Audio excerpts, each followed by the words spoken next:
Here in Bali, as you can see, the temperature is 27 degrees and the humidity is at 100%, which just shows you how sweaty it is here in the stadium. But we cannot wait to get cracking with the climbing. My name is Matt Groom. I'm joined by Yannick Nigel in the commentary box. Yannick, how are you doing this evening? Oh, I'm good. A little bit sunburned from watching semi-finals and yeah, laying on the beach surfing. But I'm super excited to be here. Thanks for having me. It's lovely to have you here. Now, the fact you're here would imply that the semi-finals and qualifying didn't quite go to plan. Yeah, it was qualifying this time. Stings a bit.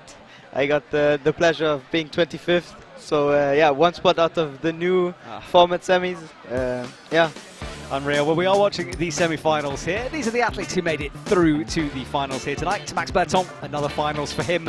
Every single comp he's entered, he's made at least semis. There was a blocked, nasty crimp halfway through, and we can see our first and only Indonesian athlete who's managed to get through. Risky, who was indeed very risky on the top of that problem. And then a man maybe more used to a final, Shion Omata, gurned his way through that tricky move and then one-armed it pretty much up round the corner into the second of the pockets. And that was the pockets from a different angle. Dohyun Lee struggling a little bit until he flicked his feet around the other side and resat. And look at that beach in the background. That is where we get to go climbing. Literally, you could jump from isolation to the beach. Very special. Neo. Wow, he was good last week. Incredible stuff from him in that controversial finals, and he's back in another one today. And you wouldn't bet against that man getting onto the podium again. Impressive stuff, especially with that heel that was locked in. And then the Tokyo Olympic champ, Alberto Quines Lopez, is back with a bang at the moment. Impressive stuff from him. Nice and smooth, and using all of that boulder power we know he has on that move. And then Yannick sitting next to him, his teammate, another Yannick Flohé. Climbed very high into the headwall. I thought he might be unbeatable, but he was eventually caught. But good moves from him. And then finally, Satone Yoshida was the one who got the furthest on that tricky headwall. No one topped it out, as you can see, but a strong performance from him. And as for the women, well, Oceania McKenzie, she's into another final. Used to be a boulder specialist, didn't she? Well, she's now pretty dang good on a lead rope, and she powered her way up into the headwall, falling on that move, which got quite a few people. Mia Crumple, good to see her back into a final. Struggled a bit in Wuzhang, nice to see her here. And this was how she did it again. That head move was very tricky on the headwall. She fell as well, countback making a difference to her placing. And her teammate, Rosa Rekar, the youngster, she's through as well. Two Slovenians in this final.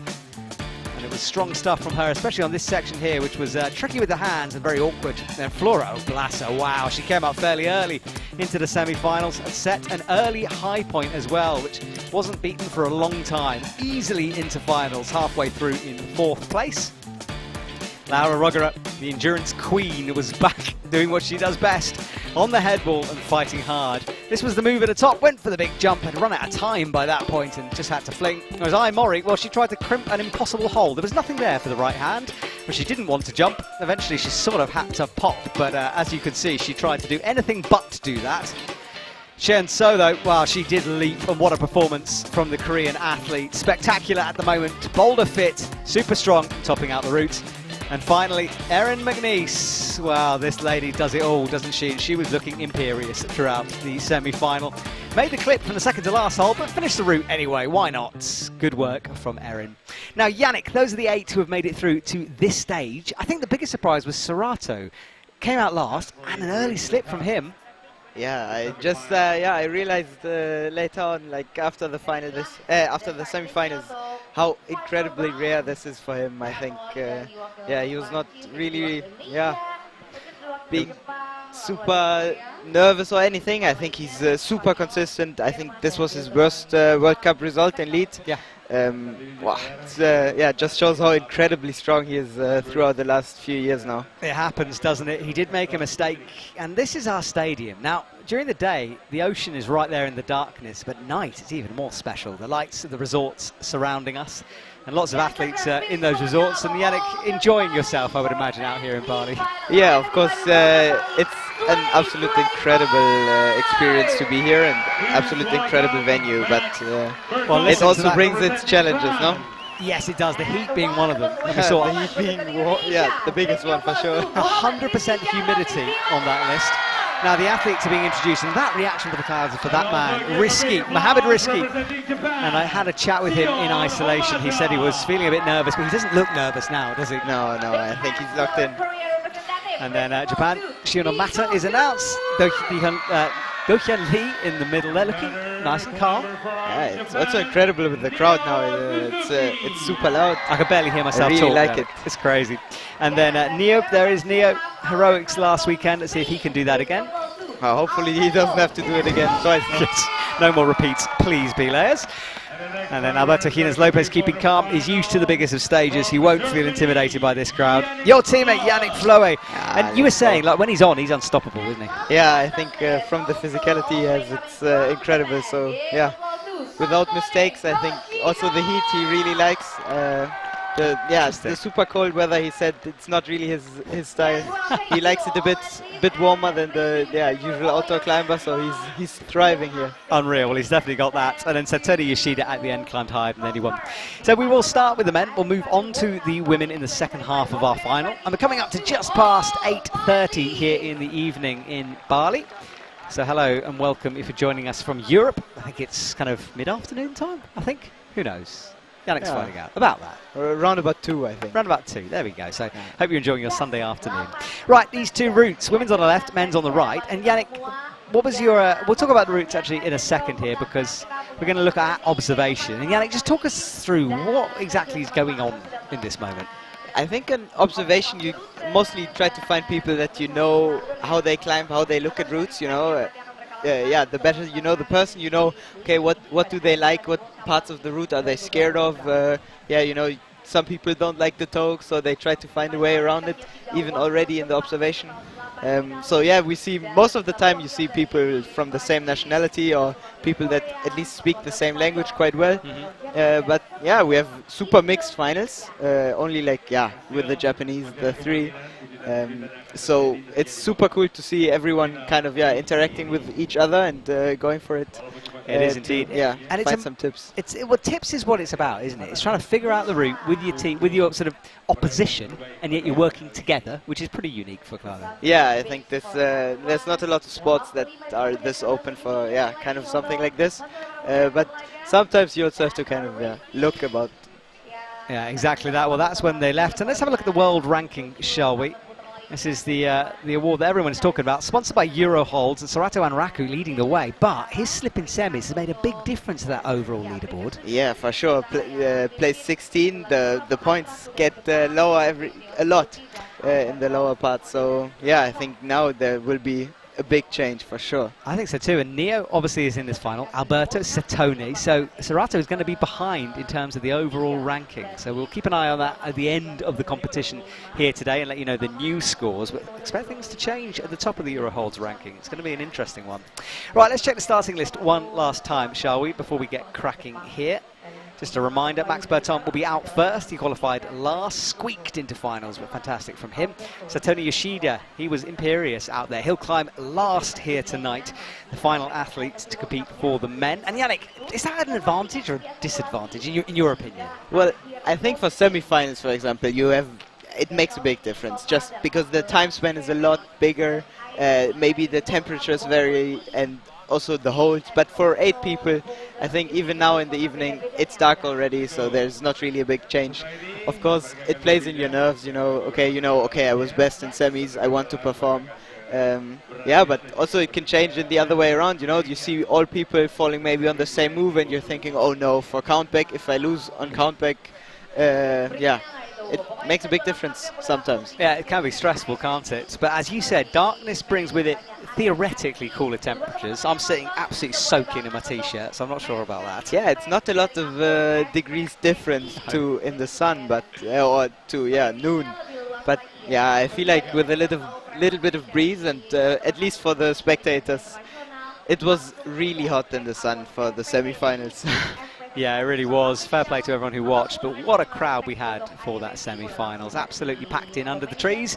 Well, enough talking. We're about to get underway. Max Berton walks onto the stage, the young Frenchman who's been on such a run of form at the moment. He will be the 14th Frenchman to win a World Cup, the last one being his coach, Romain Desgrange, if he can pull it off, but it is a big ask out there.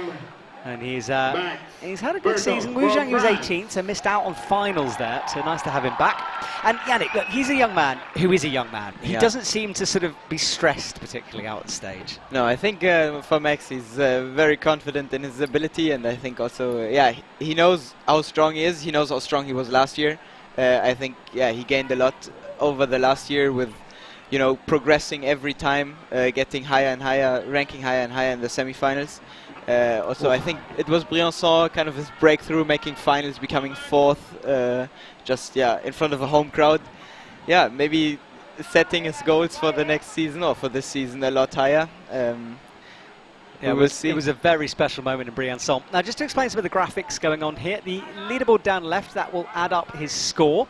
Each hold is worth a numerical number. The higher you go, the bigger that number. If you move your center of mass or hands towards the next hold but fall off, you will get the plus awarded. And as you can see, Max is on 9. He's the first climber out, so he's in first position.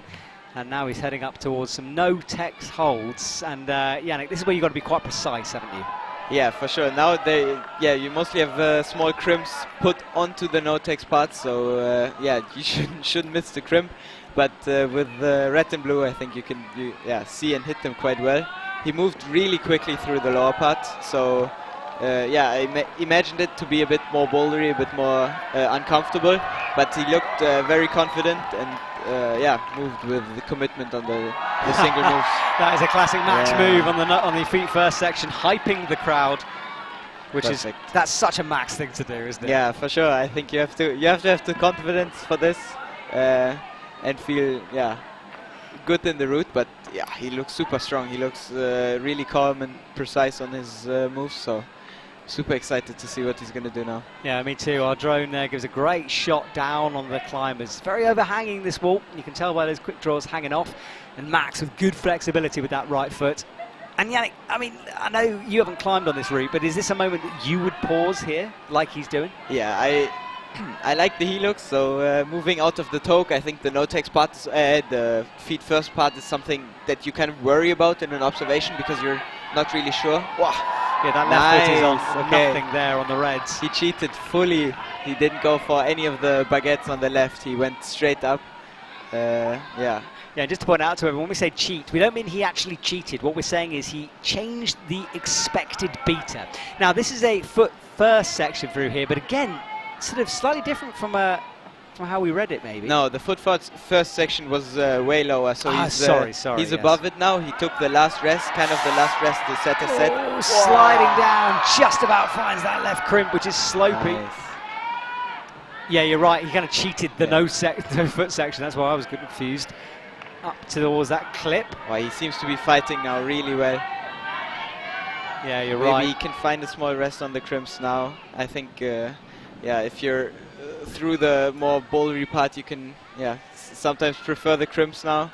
Kind of hang on the full crimp. Yeah, and he's going to have to recover something here because on the head wall, as you traverse left, there isn't much time to stop, according to the setter. So he needs to recover now if he's going to do it. And listen to the crowd saying, Ale, that's the Indonesian kids who have been so vocal out here all day. And Max resting for quite a while down here before going again. Yeah, I think with all the slopey parts now here, it's a super different feeling than what you're used to at home, huge power screen for Max as he finds the right crimp side pull. Brings the right foot up. This is a great performance from him. Yeah, now he's really fighting for it. Slaps the road. Will he start clipping? He's looking very pumped to me. Very sure he's not going to be able to clip from here. Maybe he can find something later on, but now I think it's just for keeping. Oh no, he can. Nice. So he does get the clip, and maybe he can shake out on this section. I think that plaster, by the way, was holding sort of airways open on his nose, and it's ripped off in the heat. Which must be a little bit distracting for him. Okay, so he's not going to the left, I imagine.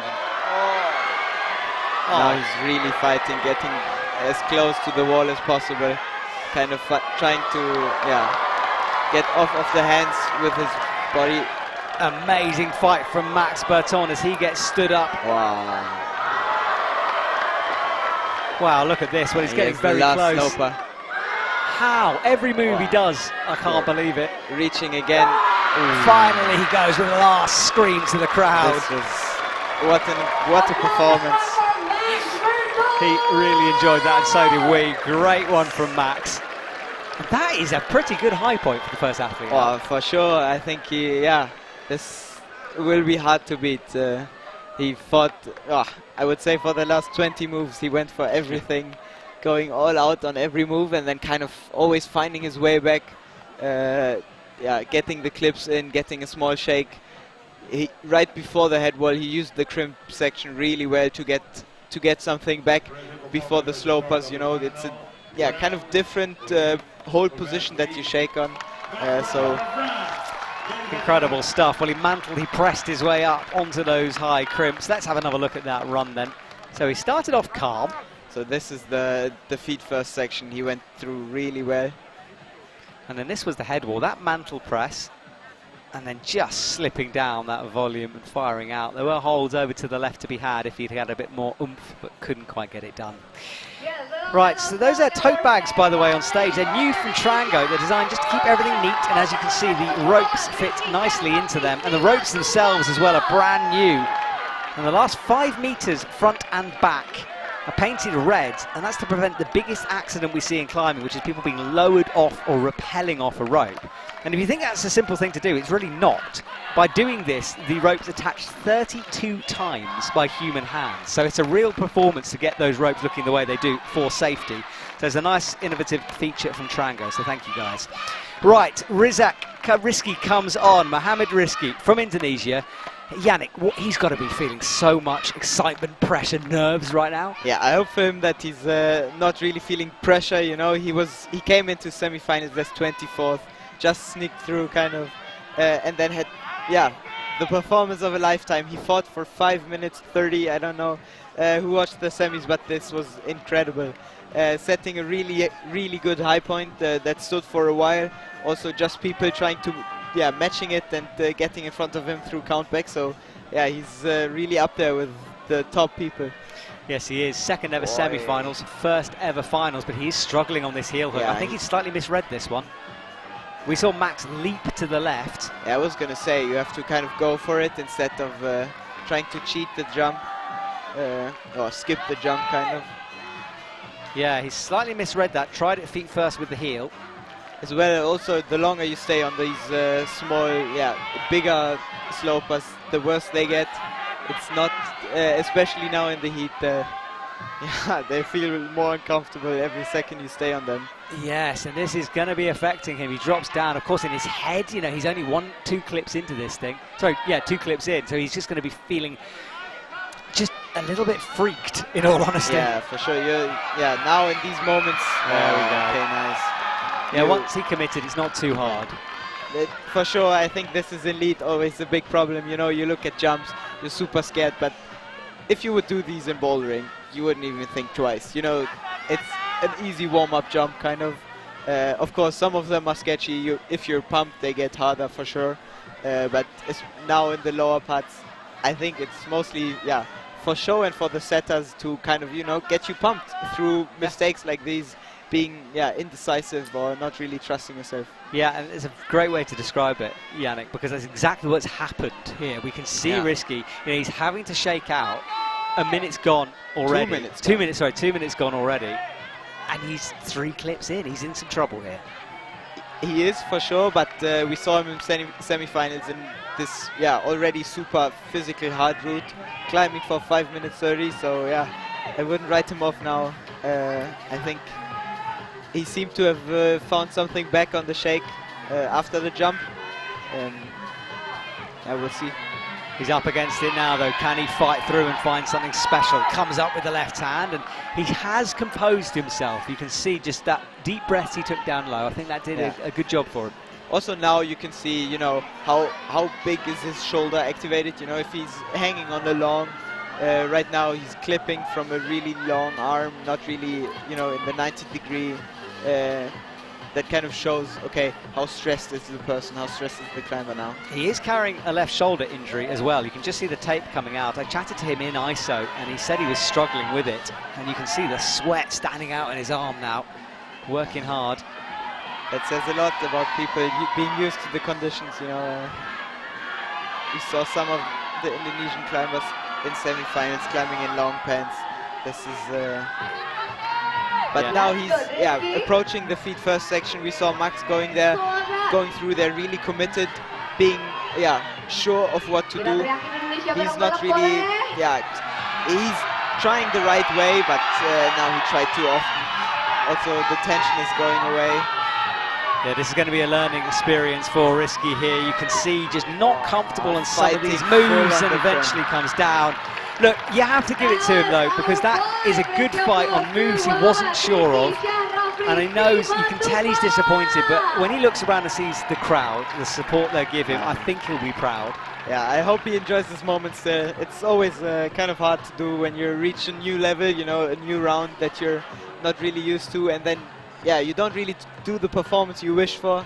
You kind of tend to take it as a disappointment, but looking at the crowd in his own country, I think he should take in every moment and really enjoy it. He should be. And, you know, flying the flag for Indonesian climbing, we know they're good at speed climbing. They're developing their program, becoming better lead climbers. I know boulder is the next thing they're going to focus on. And you just wait in the next 5 years for Indonesia. You know, they are going to be a special lead and boulder team as well. I mean, we went to some gyms, you know, in preparation. We had the week between China and Bali. I think a lot of us went to different gyms, and the communities there were really nice. Yes, there were so many super motivated children and teenagers training hard, and you can go and check out the World Climbing Club. We went to one of the gyms you're talking about. I remember you guys. Yeah, so we were there. So go and see that show. It's free to watch on YouTube, and it's our daily show where we have highlights, stuff like the gyms. We went bouldering on a beach. We've got interviews, loads of stuff. So lots of content for you. Right, Shion Omata is out and about on the mats, on the stage right now. And if either Shion, Satone or Neo win this, they'll be the 11th Japanese man ever to win a World Cup. Shion Omata, still young, 19. Silver medal was his best finish. Yeah, I think he had a really good season last year. I'm not really sure if it was his first, but he's done really consistently really well over the last year. He seemed to struggle a bit. Ooh, that was a slip. That was a struggle there.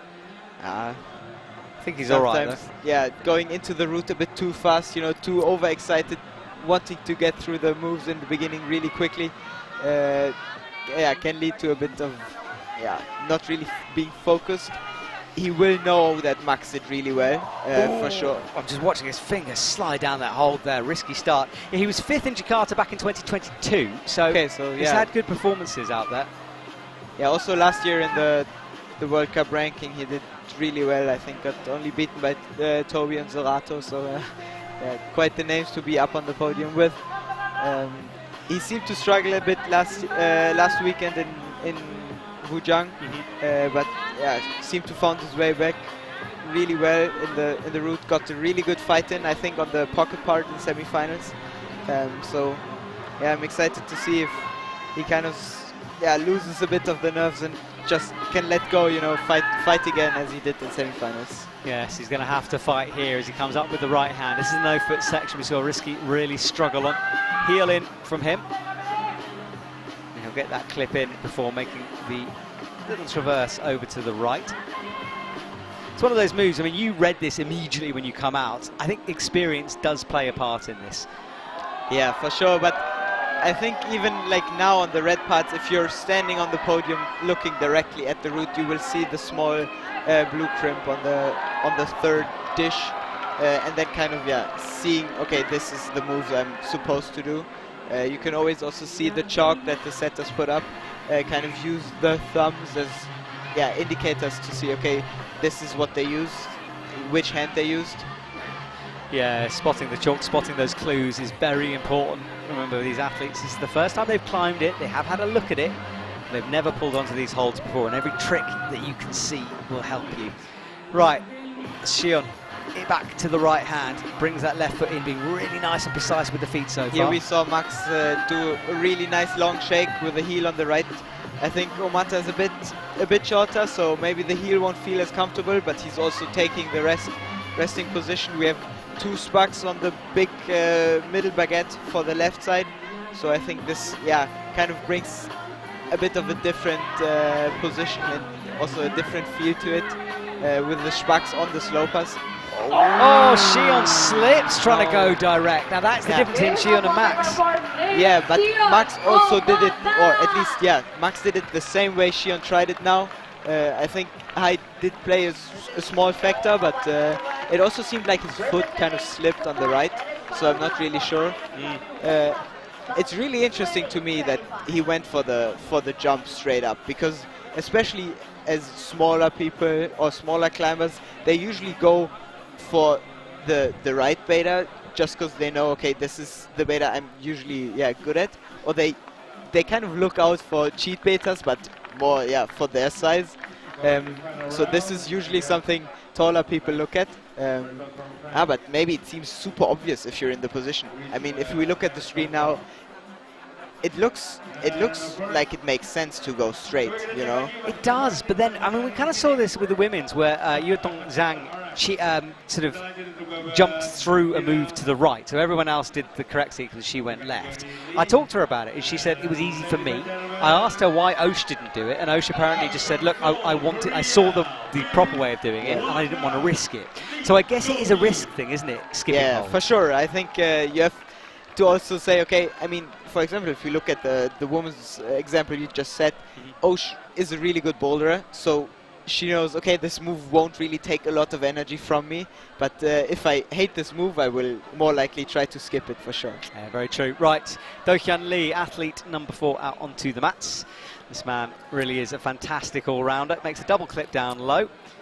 Let's see how he deals with what is some pretty tricky conditions. The humidity did say 100%. I think our humidity reader might have just been on the blink a little bit, but it's on the blink because it's so humid. It's very, very sweaty out here. Right, let's see what Dohyun Lee can do. This is the jump. I think once you commit, it's not too bad, but committing is scary. Yeah, committing is scary, and also what for him it seemed... Oh, okay, this no looks issues. really easy. But it seems like it's a bit weird as well with the rope.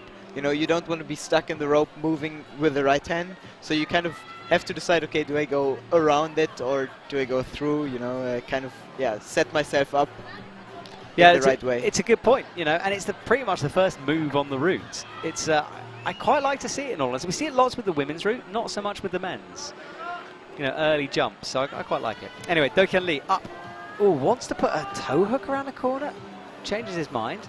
Yeah, I think sometimes you can do these moves a lot easier with a good heel, but it's also a risk to take, you know. If as soon as you put the heel, you kind of only rely on the heel, so yeah, if you slip, it might take you out, and there's nothing you can do about it, so it's a risk to sometimes take for sure. It is, and now he's into the risky section here. Feet first, nice work. Yeah, he's going there through really quickly. Also, a minute and 30 in, halfway up the route. It looks super nice and super relaxed. You can sort of feel his boulder credentials coming through here. He's just so powerful when he needs to be. But this is the risky move. Will he go direct? Is he going to use the holds over to the left? We've seen a few ways and a few... Oh, one fall here. We'll see a shake from him here as well. He will kind of have the opportunity to kind of think about it, you know. Maybe it feels different. Oh, it seems like he's going for the real move. Kind of turning the hand, then bumping up to the third one, yes. Yeah, he had a look. I saw his head turn up to the right to check out the direct. He for sure thought about it. I think sometimes when you do the observation, you're kind of like, okay, I have two ideas in my mind. I will see what feels more natural to me when I'm in the route. Like sometimes they feel closer or further apart than you thought. So yeah, and to be honest, now it didn't seem like a lot of a hustle, you know, for him. He just went through it. But yeah, with people that are so strong in bouldering, it's sometimes hard to judge how much energy they lost throughout these moves. For sure, for Max it was easier, but Dohyun Lee does not seem to have lost any strength on this one. Wow, just powering through. Yeah, one arm above the crowd, hanging off. What a move that was. Really cool stuff from Dohyun Lee. Now we can see on these crimps, Max was kind of struggling already, fighting for the clips and positions. It looked like Dohyun Lee was enjoying himself there, still feeling fresh, but now going for the clip from a different position kind of shows, okay, he's not feeling super fresh in the forearms anymore. Yeah, it got the crowd hyped, to tell you. There was a roar as he did that one, as he hung for a moment. Right, rest on crimps to come here. Head wall above his head. There's the angle change. You can just see it above the our signage there. Up towards the Kailas sign by the ticket Dr. Atcom, I think. Anyway, Dohyun Lee up towards the slopers.com. Yeah, so he's now moving into the slopers. Now it makes a huge difference how good your skin is. You know, sometimes the slopers feel super sandy and super grippy, but sometimes when you lost a lot of skin, you start to sweat much faster. Yes, look, he drops back down in order to have another shakeout. Yeah, I think that's kind of what I'm saying. You know, when you have the crimps, it's a whole like different thing getting you tired. Oh, now he's starting to fight. Yeah, that was fingertips there, and he's still fighting. He was low, and that is him down. And suddenly, Max Berton's high point looks very impressive, doesn't it? Yeah, I mean, if we look at, I'm not sure if the scores are right on the left now. With 29 and 41, Max did put in a lot more moves now on the head wall, which is incredible. Yeah, I'll just have a little check of that. It's a good point, Yannick. Sometimes the scores just struggle to keep up with our speed of the athletes, basically, but we'll have a little look. Yeah, Max is on 41. Okay, on my scoreboard. And Dohyun Lee it's still on 29? Yeah, Dohyun 30 now, he's upgraded to. Well, there is Dohyun Lee in the lights, and you can see the crowd behind him. Lovely shot there. I love the crowd's reaction, you know, all gasping and awing every time someone falls and does the jump. I think this is really what you wish for in the comp. It is, and this was the one just after the one arm move he did, and this is where he fell. He was super stretched out, feet very low, and popped eventually, and I think it's because he was so stretched out. So let's have a look at the results as they stand as we hit the halfway point here. Max Berton leading the way with 41, then Dohyun Lee in 30, Shion Omata after that with a 16 plus, and a low 4 for Mohamed Risky on 12. Just misread a few sequences, and that cost him dear. So 4 to go, and there's some strong athletes. Neo Suzuki will be out, Alberto Hines Lopez, Yannick Flohé, and then Satone Yoshida to finish things off for the men. There's the scores on the doors. Let's have a look at some of the highlights, shall we, as we just take a little breather here in the heat of Jakarta. Let's find out how our athletes got into those positions. As our camera rotates around the stadium, let's check them out, shall we? So this was Max Berton. He looked good, he really did, and had to fight through the top of the head wall really well. This was the battle, mantling up. We thought every single move was his last, but somehow Max found something extra, sliding off the volume. But what a performance from our first athlete out. Risky, well, he tried to make it non-risky, didn't he? Feet first through the bottom section, flying over to the left eventually. But I think that just shook his confidence a bit, and after that it was downhill from then, and this was the section he just couldn't quite figure out. Feet first, battling hard, and eventually it wasn't going to be for him. Shion Omata ran on confidently, had a little bobble down low, recovered, and then powered through the slopers, and he decided to go direct in a similar way that Max did, but it didn't quite work for him. Excited to see again. I think he slipped with the right foot when moving up. You have this, yeah, kind of small, shallow foothold, being no text on the lower side, texture on top, but still a weird kind of texture. So yeah, it's angled in that way. That means you've got to put lots of pressure into it all the time, and he just didn't maintain that. Dohyun Lee was floaty down low, as he always is. Lovely skills from him. Stretched out, he went the traditional way, the way the setters intended out to the left. This was the one-arm section, which he did really nicely. Feet on, but it was stretched out on that crimp, which put paid. Watch the right foot as it pings eventually. Yeah, he had a second go on the slopers, climbed back down. I think this cost him a lot. Then also, yeah, on not just the forearms, but the whole upper body, you know, which forced him to be a bit too extended on the crimp, and then losing his feet.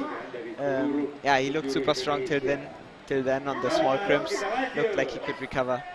All right, so Neo walks onto the stage, and I learnt so much respect for this man last week. I cannot wait to see him climb again. Neo Suzuki with that really fantastic performance in Wujiang. Yeah, for everyone who did not watch the finals of last week's World Cup, this is a must-watch. All the Ifsc rules got yeah, tested to the maximum, I Good would way say. to describe it, Yannick, yeah. And his last few comps, I mean, he hasn't competed in 2024 at all, but since 23, his last 4 comps have all been medals. 3 golds at the Continental Youth Champs, and then a silver in Wujiang, of course. So in terms of his recent performances, it's really impressive. Let's see what Neo especially, with the performance last week, going for a second go in the route just 20-25 minutes after his first go, where he fought like hell. It's crazy. But he's going feet first here, so he might have to rethink this, and does almost immediately. He'll know it's a jump. He would have liked to have done it feet first because it's less scary, but good move from him. Yeah, just went for it. But also now I think he was a bit unsure with which hands to go for it, with the rope a bit being in the way. Well, he cracks in that heel. And scary jump done. He can now commit to these moves. On slopers still, but good slopers here. Uses that thumb to good effect as well. Yeah, I think he lost kind of his flow on the, now with being a bit hesitative on the jump. We'll see if he can find his way back now with being a bit, taking a bit of a rest on each of the crimps. Kind of, getting back into breathing and stuff like this. Yeah, big move up with that left hand into the pinch. The thumb is in action. There's a jib there for it. Jib is a small hold drilled in. Looks to make the double clip here. Using those Trango quick draws that do clip nicely. I've got a few of them in my bag and I do enjoy it. Right straight away. Yeah, look at this, wrapping that left foot under as well. And the foot match. The foot match. He doesn't really use the toe. I think this takes out the lot if you put the toe in. Now it's a double toe in, shakes again. I think he feels comfortable on the toe, I can say. Yeah, very comfortable, almost back hang for a second now. Changes the toe into a heel. And he'll lean back. Taking a small rest now. I think this is a really good kind of point where they all rest. The volume sticking a bit out of the roof, making it a bit less steep. Is a bit not as tough for the rest of the body to shake, you know. I said earlier that's like a giant arrow pointing up, just to remind the climbers which direction to go. And Neo is about halfway through here. 3 minutes 22 on the clock. He's one of the taller ones, but it didn't really seem like he was thinking about skipping the part. He just went straight for the original beta, I would say. And does them really well without much hesitation. Yeah, that's a good way. No hesitation. That's how he climbs. He just seems to commit to the sequences and almost instinctively know it. Yeah, like the way he climbed his first time in finals last weekend and the second time was almost identical, you know, which just shows how committed and sure of the movements he was on his first go, on his onside go. Not a lot of people are really, can do it this way. No, absolutely. Well, it's looking good so far from him. Max's high point could be a risk here, but look at that spread of numbers on the left-hand side on the leaderboard. Some way to go. A long way to go. Oh, yes. He's kind of halfway now. Oh, and a risky big throw over with the left hand. And make the clip in this position too. Goes for the clip as well. Kind of, shaking a bit. Taking a rest before it goes into the head wall and the slopers. I think, most of the guys here feel really comfortable on the crimps. They look super small on the camera, so I'm a bit surprised that they all, kind of seem to like them. Yeah, Neo is looking strong at the moment. This is where Dohyun climbed down. Neo has no issues and resting again as we approach the head wall. He seems to like the sloper with the... Oh, no, fell. You called it almost before he fell. What did you see, Yannick? I was going to say that he seems to like the sloper with the thumb, but to move up, you have to kind of let loose of the thumb, so you have to switch from just pinching the sloper to putting pressure onto the dish for the move upwards, and he went a bit too fast. Relying on the pinch, and as soon as he went up in the crimp, he lost his thumb on the dish. I think this was the point where he lost the left hand then. and also not really hitting the right, I think. Yeah, so a little bit of a mistake going through. He was fresh to me as well, so I think he had a bit more to give. Let's see this again. Yeah, everything just sort of pinged at the same time, didn't it? It seemed to, not hitting the right correctly and then losing the left at the same time. He looked down at his fingers and you could see no chalk on his fingertips, all of it gone. Yeah, this is something we see here a lot. I think with the temperatures, the setters seem to have put a lot more spaks on the big macros, you know. Maybe it's a small thumb helping, or a small, no takes that just brings a little bit of a bump, so it's not only relying on texture. It makes it a bit fairer as well, I think.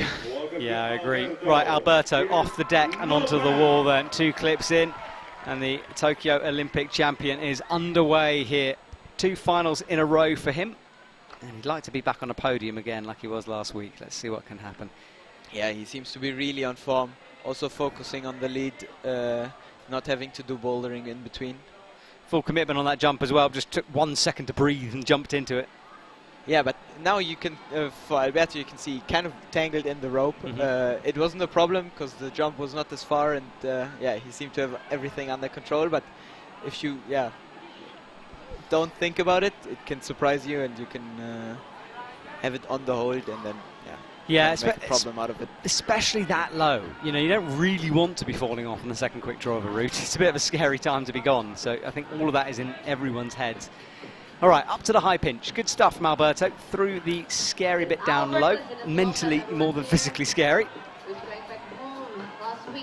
And then gets these double clips in way above his head with a big stretch. He was the gold medalist for seems to campus on the position now, but now also goes for the feet first section. Feeling kind of relaxed, I would say. It looks like he's feeling well. Yeah, this is good. Didn't really hang around for too long with the feet up. Most have rested with the toe in.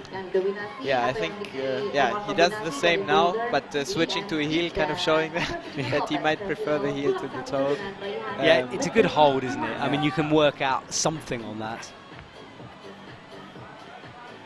Wow, almost not hitting the spaks on the baguette, but... What do you mean by spaks, by the way? Just because the German word, I'm not sure we all know. I think it's the small screws, you know, that you put in the small holes that are, for example, the small footholds, or the holes that are put on the big volumes. And the screw, in Germany we call it the spaks, so you kind of call the entire small hole the spaks, just because of the way they're screwed in. So it's what I would call a jib. Yeah, it's a jib. Wow. No, it's fine. It's good to learn a new terminology. Well, not new. Different languages terminology. Some people know it already, I think, because all the German-speaking people call it spaks, so they kind of, you know, are not as surprised as when exactly. I talk about spaks, but it's nice to represent the German audience. That's fine with me. Now, Alberto didn't go for the clip there. Now readjusts and goes with it with the right hand. It did not look too comfortable, but he's still now being a bit undecisive, I think, whether or not he wants to campus or try something with his feet. Oh, wow, bit of indecision, you're right. Might have cost him some energy on that one. Oh, but he does the clip really well on the long arm. I think if he can get in here, he'll be able to rest, and I think he's in for a shot with this. 2 minutes 44 left on the clock. So he has got time here. Yeah, he also kind of put a look at the clock. I think for him it won't really be a problem of time, but sometimes it also can be reassuring to know, okay, I'm not that long in the wall, even though it feels like it. Yeah, it feels like you've been there forever, but you're okay. All right, up to the slopers. This is where we saw Neo's mistake. He has a way higher foot, being able to control it much better, going to the move. It's the way Dohyun Lee fell as well, having the foot on the low one. He looks fresher than Max does as well, or did. Yeah, but we'll see. All right, out onto slopers. This is where Max was screaming his way through. Alberto now gets the low clip. He finds the heel as well. That's where Max kind of found a bit more. I think now he has to go for the press, yes. throws the left palm out, hits the jib, and he's going to be moving towards Max's high point here. That score on the left ticking over at 36 now. He even goes for the clip. I think this Max didn't have in. I'm not quite sure. And he hits the slope, but Max went right at this point, so Max kind of misread this sequence, really. You can see his handprint. Yeah, Max went to the upper one on the blue volume directly and not to the second red sloper. Alberto falls on the top slopers, but that should be, I think, the new high point, sure. No, it's not enough. Max went straight to the blue volume with the crimp, which for the setters is 2 moves later. So now that Alberto went for the original beta, he's 2 moves behind.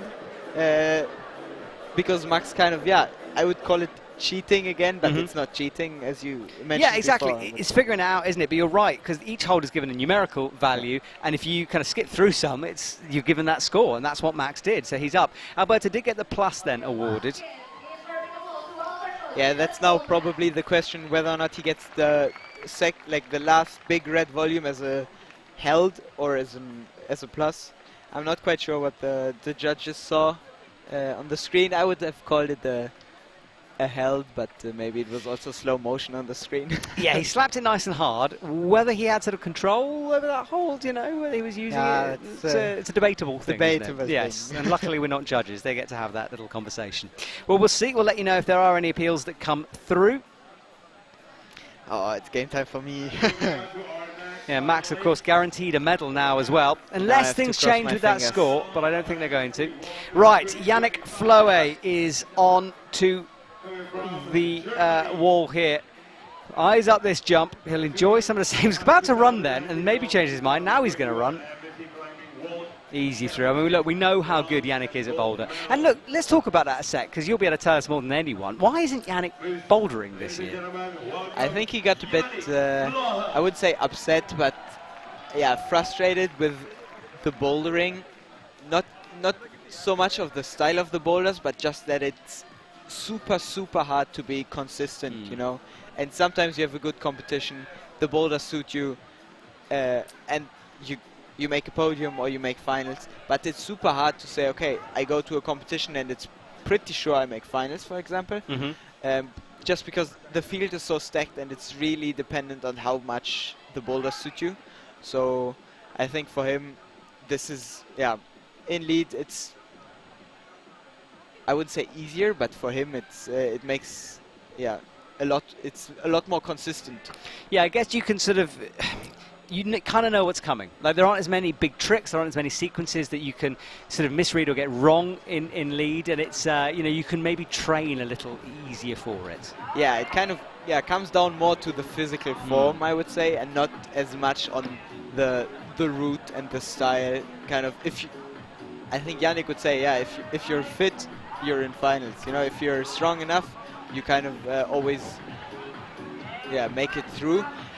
But now we saw, for example, this year, we already saw that the consistency even in lead was hard to find. We have Luka Potoka and Yufei Pan both making finals in Wuzhang, not making semis here, which just shows that the field is super stacked in lead as well. So finding the consistency, can be hard in lead as well. That's why it's even more impressive. He's made 2 in a row as Yannick Flohé. And looking good at the moment as he shakes out on the big blue slope. Kind of, oops, not finding the there it for is. The left. So I think he's setting himself up to go for the move directly. Wow, with a heel in as well. Goes for the boost and easy for Yannick. Powerful stuff from a powerful man there as he finds this right hand now, and he'll take a second, but not very long to shake out before launching right. He took the rest on the jibs on the first big blue one, as all of the other climbers did as well. Now, taking it slow, chalking on every move, but going quite quickly. Also now he's a bit undecisive, I think, as many whether or not to stand or to take the feet. Yeah, he hangs above the crowd for a second there, just hovering, and then makes the decision to launch once more. And it's such a cool setting, this. Myself and Yannick are sitting right underneath the wall, and the crowd enjoying this spectacle of climbing here in Bali. Yannick Flohé, meanwhile, crosses through and will make this long, long clip Yeah, he has the rope underneath his feet, which will bring a bit of tension on the rope. I think this it takes a lot more energy, but he seems to be in a good position, kind of enjoying himself on the crimp. Yes, enjoying himself looks to be the right word, actually. Yannick is in full flow here. Is he? Oh, that was low, though. Now he seems to be really fighting. The thumb takes a lot of... Oh, nice rest position. Yannick has some crazy ankle flexibility as well, and you can see that with that drop knee. These are the athletes who have already climbed. Of course, they can watch their opposition because they can't learn anything. The comp's done for them. Yannick looks like he's struggling now for the first time. Tries to find another position to rest. Yeah, none of the other climbers went for this resting position, but he seems to kind of bring his body onto the big blue volume. Oh, just barely holds the move out with the low feet. Oh, it was very low there with that left hand drag. Comes down, and that extra shake might have got him a couple more moves, but it wasn't going to let him recover fully. And down he comes just below the head wall. This puts him in third, I think. Yeah, Alberto and Max leading the scoreboard, but he has one more move than Dohyun Lee and Omata Shion. Yeah, Max is going to be guaranteed a silver medal if things stand like this. Oh, what a performance from him, coming in 8th. I think, yeah, he just went all in. He did, and he's sitting on stage. I'm looking at him now with a huge smile on his face. Great to see from Max, but is it going to be gold for Max? Will Satone Yoshida find something special on his final climb? This is where Yannick fell. Out left, and watch the fingers ping out. And back down to the ground. So here we go, the final male athlete out onto the stage here in Bali. And it will be Satone Yoshida. Eyes straight up towards the wall, trying maybe to see where those quick draws are swinging. Looks at the start, reminding himself of where he's got to go. Yeah, Satone, one of the guys that does seem to have the consistency in lead. I think being 4th in Wujang now, also, yeah, the last year is making finals really consistently. Yeah, this is probably one of the people that, yeah, focuses on lead entirely and just seems to have the right mindset to go for every round with 100%. Yeah, he spent a lot of the off-season training in Innsbruck and that massive wall there, so he should be more than ready for this wall here in Bali. Little fiddle there, we'll go for almost a double clip there, gets it in. It looks a bit funny there with the rope, I think it's okay. Yes, all good. Yeah. Oh, goes for... He's the only one to make that work. Everyone else has tried it and not done it. But he went for it and he didn't think about it twice. He just said, okay, I don't want to jump, and then went for the different beta. It looked harder and more energetic than the just jumping, but yeah, if it calms you down, not having to worry about the jump. Wow, that is man in focus here because he is either going to get a gold or a silver here tonight. Satone then is the only one who can stand in the way of Max's gold. Our top 3 down on the bottom left is currently Max Berton, Alberto Hines Lopez and Yannick Flohé. Satone up with the right hand, finds the heel now. He's looking super relaxed, not letting the feet cut loose unnecessarily, taking all the heel hooks. I think this saves a lot. Now going also straight for the feet first. Yeah, so he hangs now, gets in a right foot. It's good work. Nice and straight with that leg. Brings the hand in, and he'll take a moment to shake out here. Yeah, taking the resting position as everyone else did. Kind of having a look at the rest of the route. You have the first part, you have the jump at the start, you have the feet first section that you're not really sure about. So this is what's on your mind when you start the route.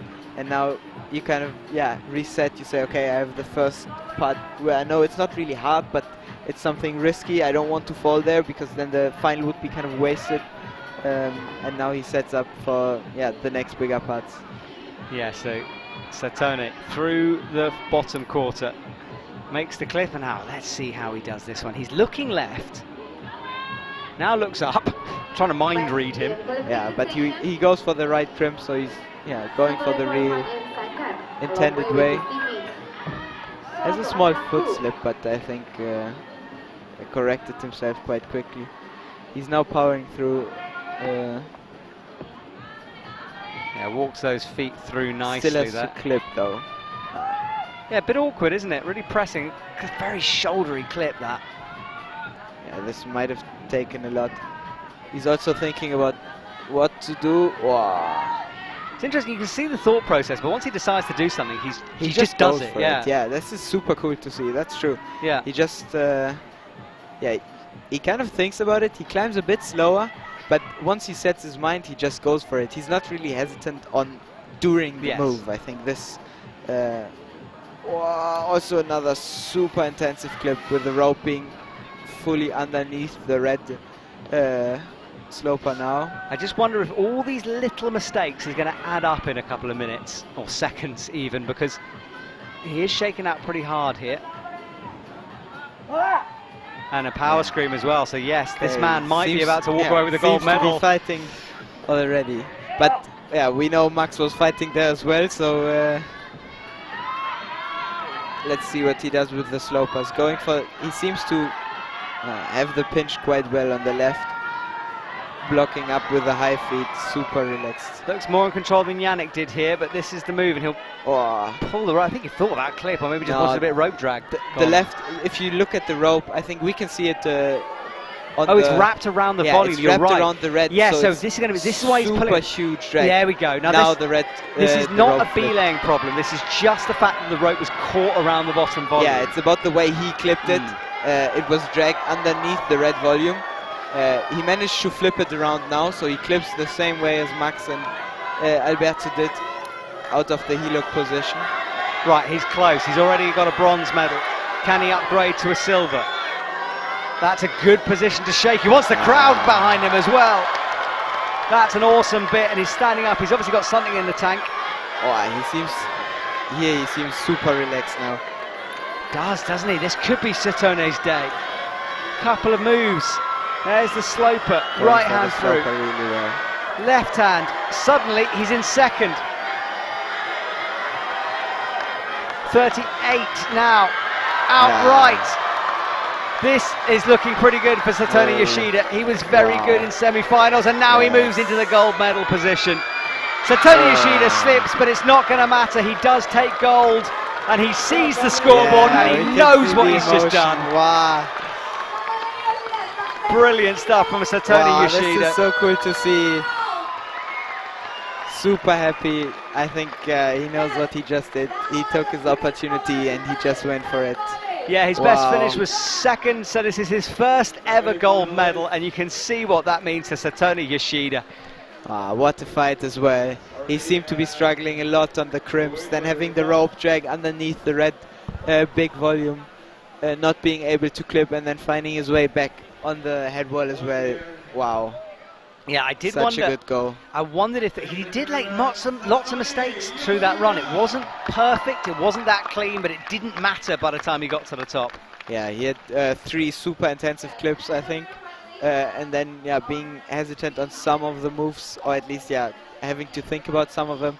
But he just kept on fighting, and then on the head wall, it's super cool to see him standing on the slopers, taking the crimp, and just being able to rest again. Well, Max will have to wait a little while for his first gold medal, but Satone Yoshida will take his first gold medal here tonight. I think Max won't be too disappointed.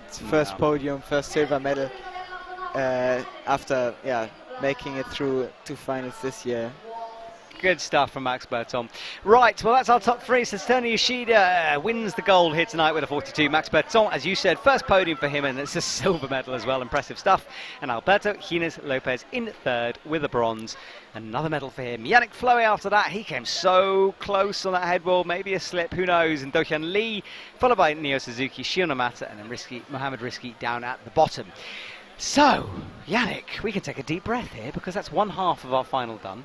Yeah, and what a final. I think worked out super well. We had some interesting parts down low. The climbers all seemed to struggle, or at least be unsure, kind of being scared of the single moves. And then, we had 3 really, really good fights on the head wall of the 3 people making the podium. So I think super exciting to see. Yeah, it was exciting. Nice separation as well, so good work from the route setters. And in a couple of minutes, it will be the flower ceremony, and then my interviews down with Satone Yoshida. And then, of course, the women's competition and podiums at the end of the evening as we close out our Bali competition. And while we wait, just a reminder, the next World Cups, well, we head over to Brazil for the first time. Can't wait for that for a Boulder World Cup, and then we fly up to the US, Salt Lake City, and a paracomp, the first paracomp of the year as well, before moving on to Denver for speed. That's in the next month or so. Yeah, it stays busy, no, with the full World Cup circuit going around the world. It does indeed. The wonderful journey that is the IFSC circuit. Well, Max Berton will run over to the stage for this flower ceremony, followed by Satone in the middle with a gold medal and Alberto with a bronze there. Good performance from all three of those athletes. Strong showing there. Well, Yannick, you're going to go take a little breather now, so say goodbye to you for a couple of minutes, and we'll return for the women's final. See you.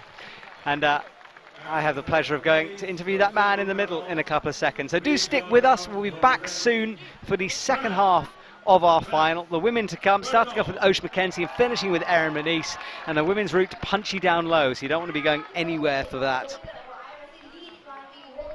And just nice to celebrate with the athletes on stage here. Celebrating first gold medal for that man, Satone Yoshida, standing in the middle. He'll be on the middle of the podium later on.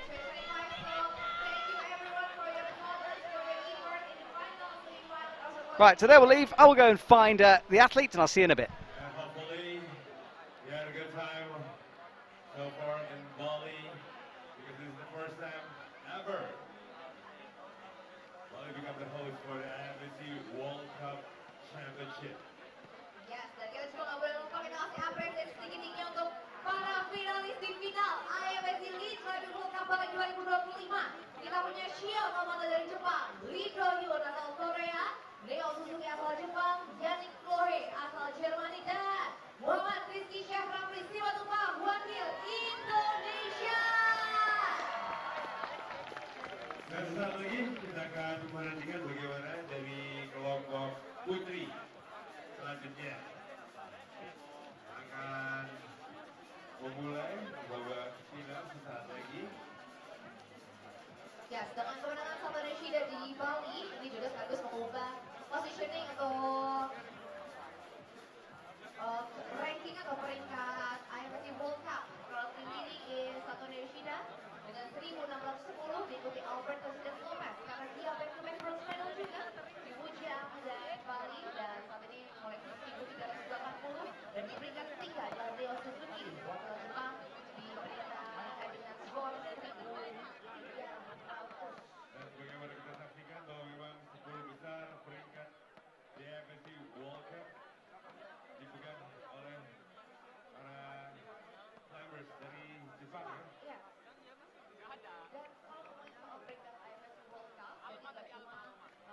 Tony, congratulations, your first ever gold medal.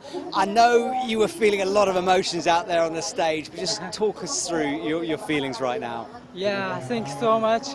Actually, I can't believe I got the gold medal yet.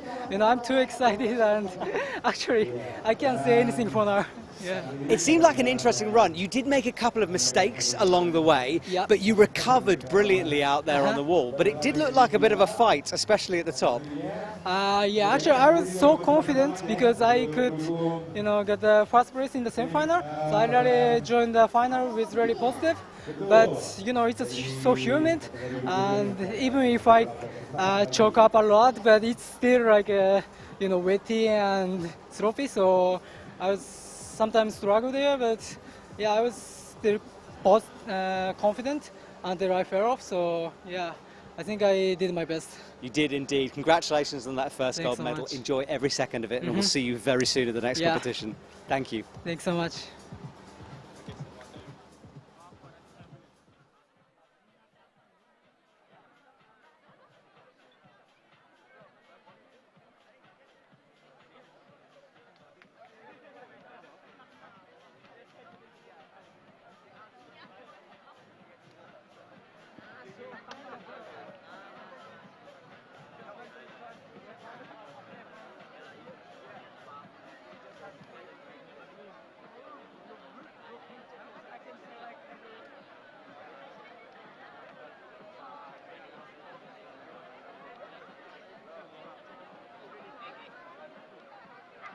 kita masih menunggu untuk final round di sektor putri. Juga ada 8 atlet dari berbagai negara. Ada dari Australia, Slovenia, Austria, Italia, Jepang, Korea, dan juga Inggris. Dan sepertinya untuk kategori putri ini ditunggu-tunggu juga oleh para VIP kita malam hari ini yang sudah hadir kembali berada di tengah-tengah kita. Jadi tentunya kita ucapkan sekali lagi selamat datang dan selamat menyaksikan babak final putri untuk kategori lead. Yang pertama tentunya untuk Menteri Pemuda dan Olahraga Republik Indonesia, Bapak Tito Aryo Tejo yang sudah hadir di tengah-tengah kita malam hari ini.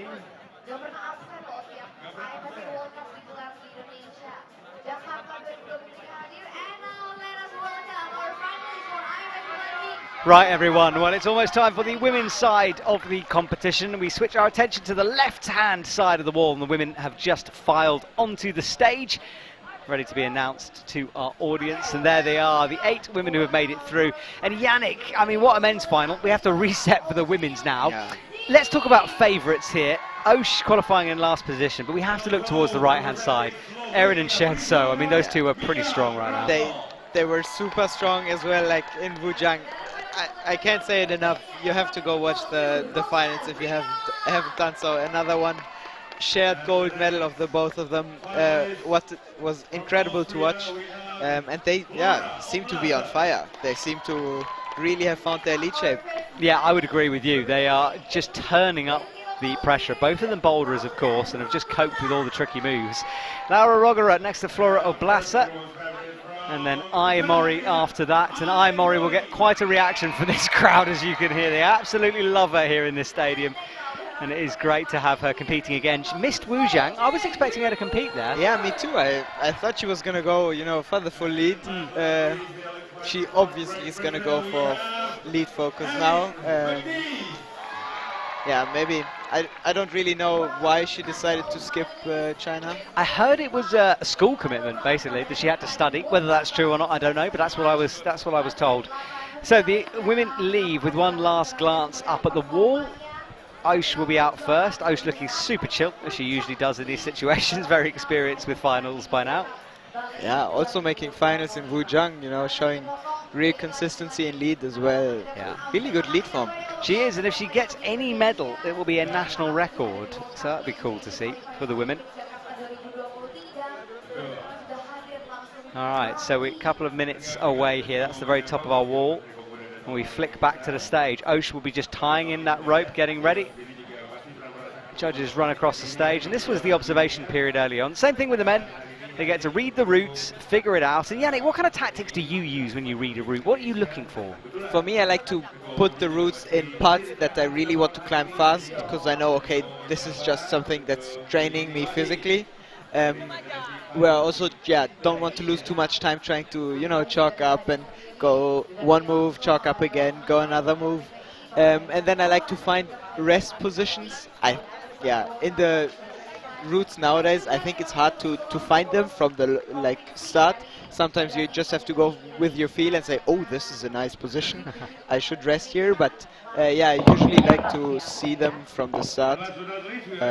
We also want to show our gratitude to Vice President of the IFSC, Mr. And for the rest of the routes, I like to see, okay, these positions I don't like, these positions I like.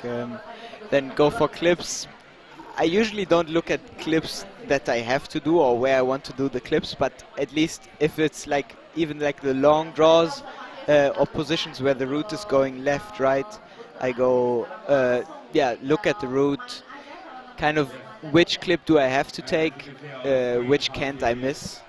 These are, kind of positions that are really important to know, but I think the biggest part for me is to put it into kind of phases. Okay, this I want to climb really fast, this I want to take a bit more slow. I'm also not a super fast climber, so when I get nervous, and I think, oh, I have to have the perfect go, and I start too fast. So I try to say, okay, the first 3 quick draws I take a bit more easy, kind of find my rhythm, get a feel for the route. So all about pacing for you, sort of Yeah. figuring out the sections. And then, yeah, most of the time it's a gamble, but I try to know, okay, is it more of an endurance route or a more of a physically powerful route? Yeah, for example, last weekend in China, the qualification routes were a bit easier, so we all thought, oh, maybe they were, gonna make a harder semi-final. So I was always prepared for hard moves going in, but they never really came, They and kinda then I tricked you a just little got bit. pumped up way too quickly. Nice. Well, Oceania McKenzie will be the first athlete out. She'll take her time down low, just remembering this sequence. They haven't seen it. Remember, there's been the whole finals between reading it and this. So Osh now is ready to go, and let's see. Now, we've been told by the setters, punchy starts to this final. Quite difficult for the women down low. We're not expecting super early falls, but they are going to have to try pretty hard at the beginning. Yeah, it looks like quite of an endurance-y route with all the crimps. I'm not really sure if it's a super bouldery route. I think for Osh, with all her bouldering experience, she could prefer some moves like the jump that might, some people, you know, they take a bit more energy out of them just because they're scared of them. And we talked about it, I think earlier, that Osh just went for the jump even in Wuzhang in finals, even though she would have had the height and kind of also saw the possibility to skip it. But she seems to be going really well and quickly through the lower part now. Yeah, she does. She's kind of becoming a real classic lead climber at the moment. But she has got that bouldering background that she can pull on. And now this route really kicks up a notch after this section. You can see her trying to rest and figuring it out here, because there's a big move out towards the right to be had. Yeah, it becomes super steep now with unsure footholds, I think. You're not really sure, okay, how well are the feet? Yeah, up to the left-hand crimp. Got to cross through with the right hand. And there's a cut-loose section coming up, followed by a campus-style move in the next couple of draws. So lots of physicality. Looking good down low, though. Yeah, for sure. She's flowing through. She's taking her time on the bigger parts where she's feeling relaxed. So this is the first part. The route setters kind of said it's going to be tricky now with the blocked hold down on the left now. Yeah, there's a right-hand Gaston to be had just above her head. She should find that fairly easily. Shaking out, toe hook locked in, finds the right hand now. And then a big move out towards that purple hole with that blocker, as you said, which just means that the depth of the sloper itself is decreased a bit. Yeah, we have a small in-cut dent in the back of the purple one, which is now a little bit of a smaller crimp and edge, but she seems to be feeling well in this position. Yeah, she's looking good at the moment. No problems. He reaches up with the right hand. Another blocked hole, but she is accurate on it. And that left heel will nestle into the purple hole where the green blocker is. Now, no feet. Now, I said to you, I guarantee they'll go with feet. And I yes, remember they do. you said the setters will say no feet, but they'll find someone something. will find a feet for sure. And she did, although she did campus for a moment, but very, very briefly. Now she drops it down and then campuses There's the up. campus. There we go. Right, bad crimp and a bump onto a sloper. This is good work from Osh as she approaches the head wall. And there's no timestamp on the screen, but I think she's at around 3 minutes or something. So going really well through the route, and still, not having to fight really much. Yeah, she seems to be calm. We are having a bit of an issue with the clock, but we can see it, so we'll let you know. She's coming up, I think, 2:41 on the clock. Yeah, so that's right. Yeah, so 2:40 for her. So fast climbing to the head really wall. fast climbing to the head wall. She has a lot of time. The first time she seems to kind of be struggling a bit, fighting for the move, reaching in. Yeah, toe on, reaches up, pressing way above her head. Finds the right hand. This is looking super strong. This is great work. So the traverse is powerful, though. There's some tricky moves here. She keeps on going. great Wow, shot of that this is a biting tough face. clip for sure, but this is a cool perspective. Oh no, she doesn't get the clip in. This cost her a lot for sure. It did, and will it cost her the clip itself? She looks like she's going for a plus to me. Oh wow, that's a big splits move.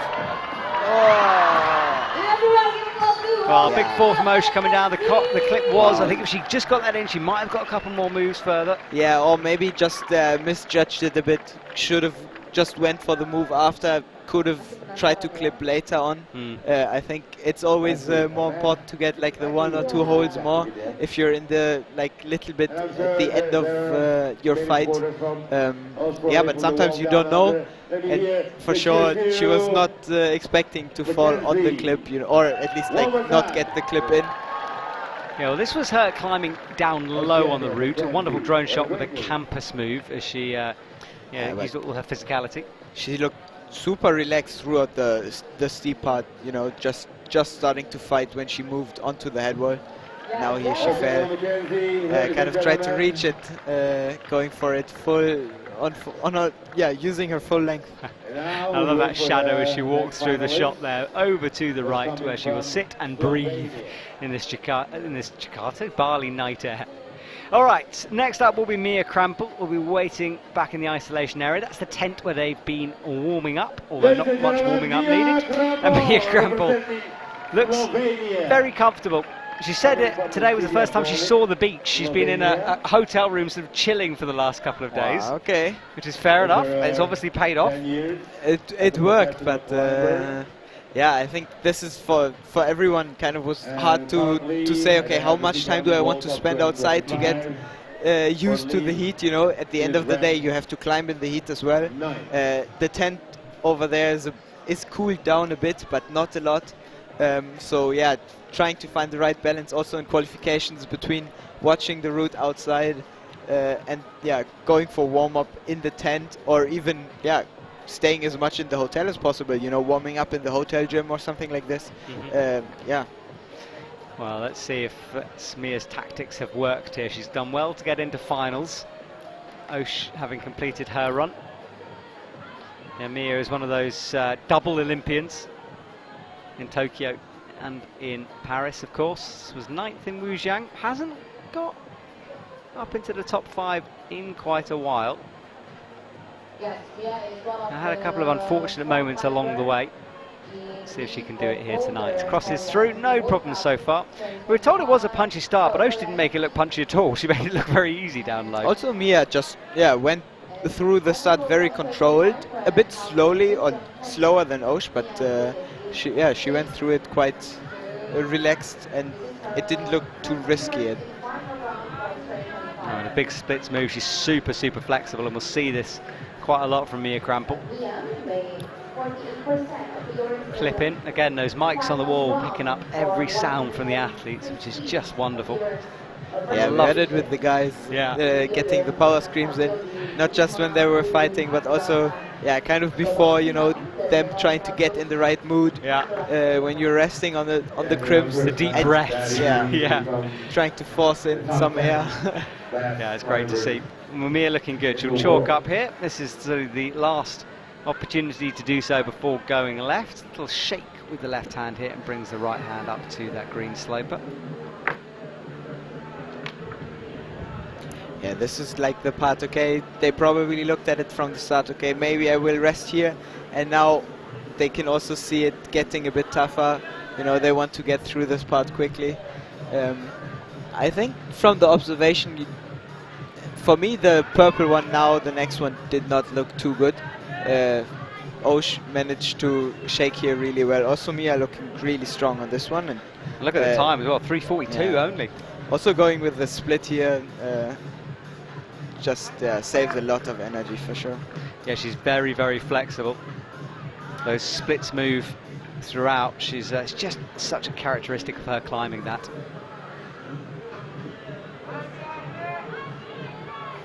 All right, up she goes then into the next section. Suddenly having to fight a little bit. She's making lots of adjustments. I was going to say it's really obvious adjustments that she's doing all along, kind of showing that maybe she's not feeling too well from skin-wise or just Yeah,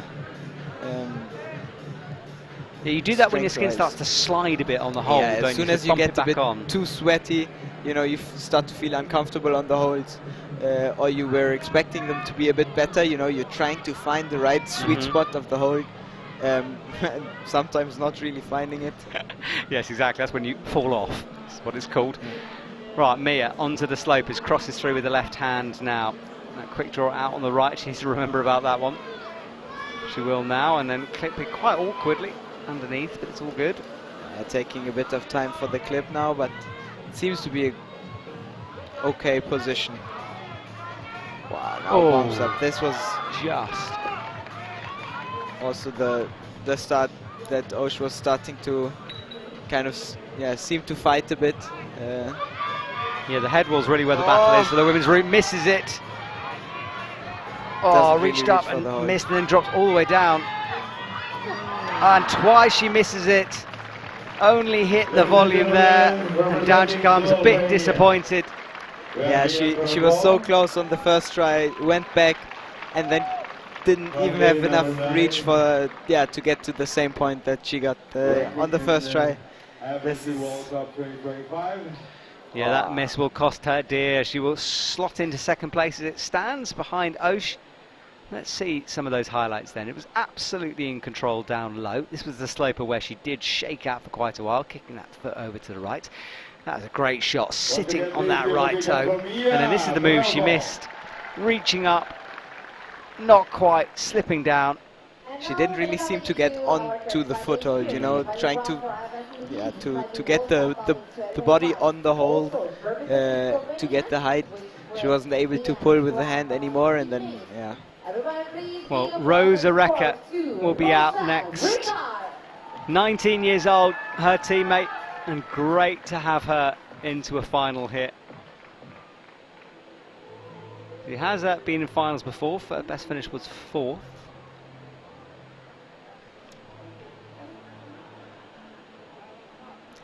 she had a good year last year, I think, kind of breaking into the adult scene, doing really well on some of the lead competitions, right in the end with the European ones in Briançon, Chamonix and stuff like this. So. Yeah, she's kind of one of the ones we look at when we think about the future of Slovenian climbing here. And she's doing her country proud at the moment. Right, up through, nice, precise, slow down at the start, just wanted to make sure of the moves. Yeah, very similar to Mia's style, you know, controlling everything really well, but yeah, not losing energy on the start by going with too much, you know, reach, just hitting the holds precisely where she wants them to, kind of getting into the rhythm, I think. Yes, now up towards the left into this heel, and Mia rested down low here for a while. You get the feeling Rosa might too. Controlled stuff at the moment as she rotates.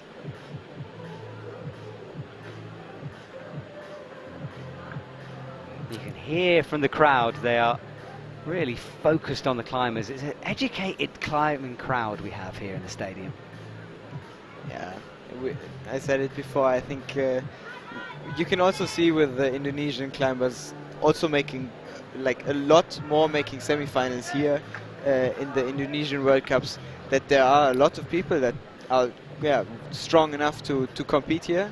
It's super cool to see also with the climbing gyms that we visited when we were spending our time between China and this World Cup. Yeah, climbing up and coming here in Indonesia has been growing every year. It's got a strong federation. Of course, the speed climbers who were in action yesterday, we know how good they are, but as I said they before, are for sure a big role models to a lot of the people here. yes, they are. A bat flies across the stage beneath us. I don't know if you caught that on camera. We are in the tropics here, and it's we've got some wildlife out and about on stage. Right, Rosa going up left. Again, she's doing a bit like what Mia did, little adjustments, showing how slippy it is.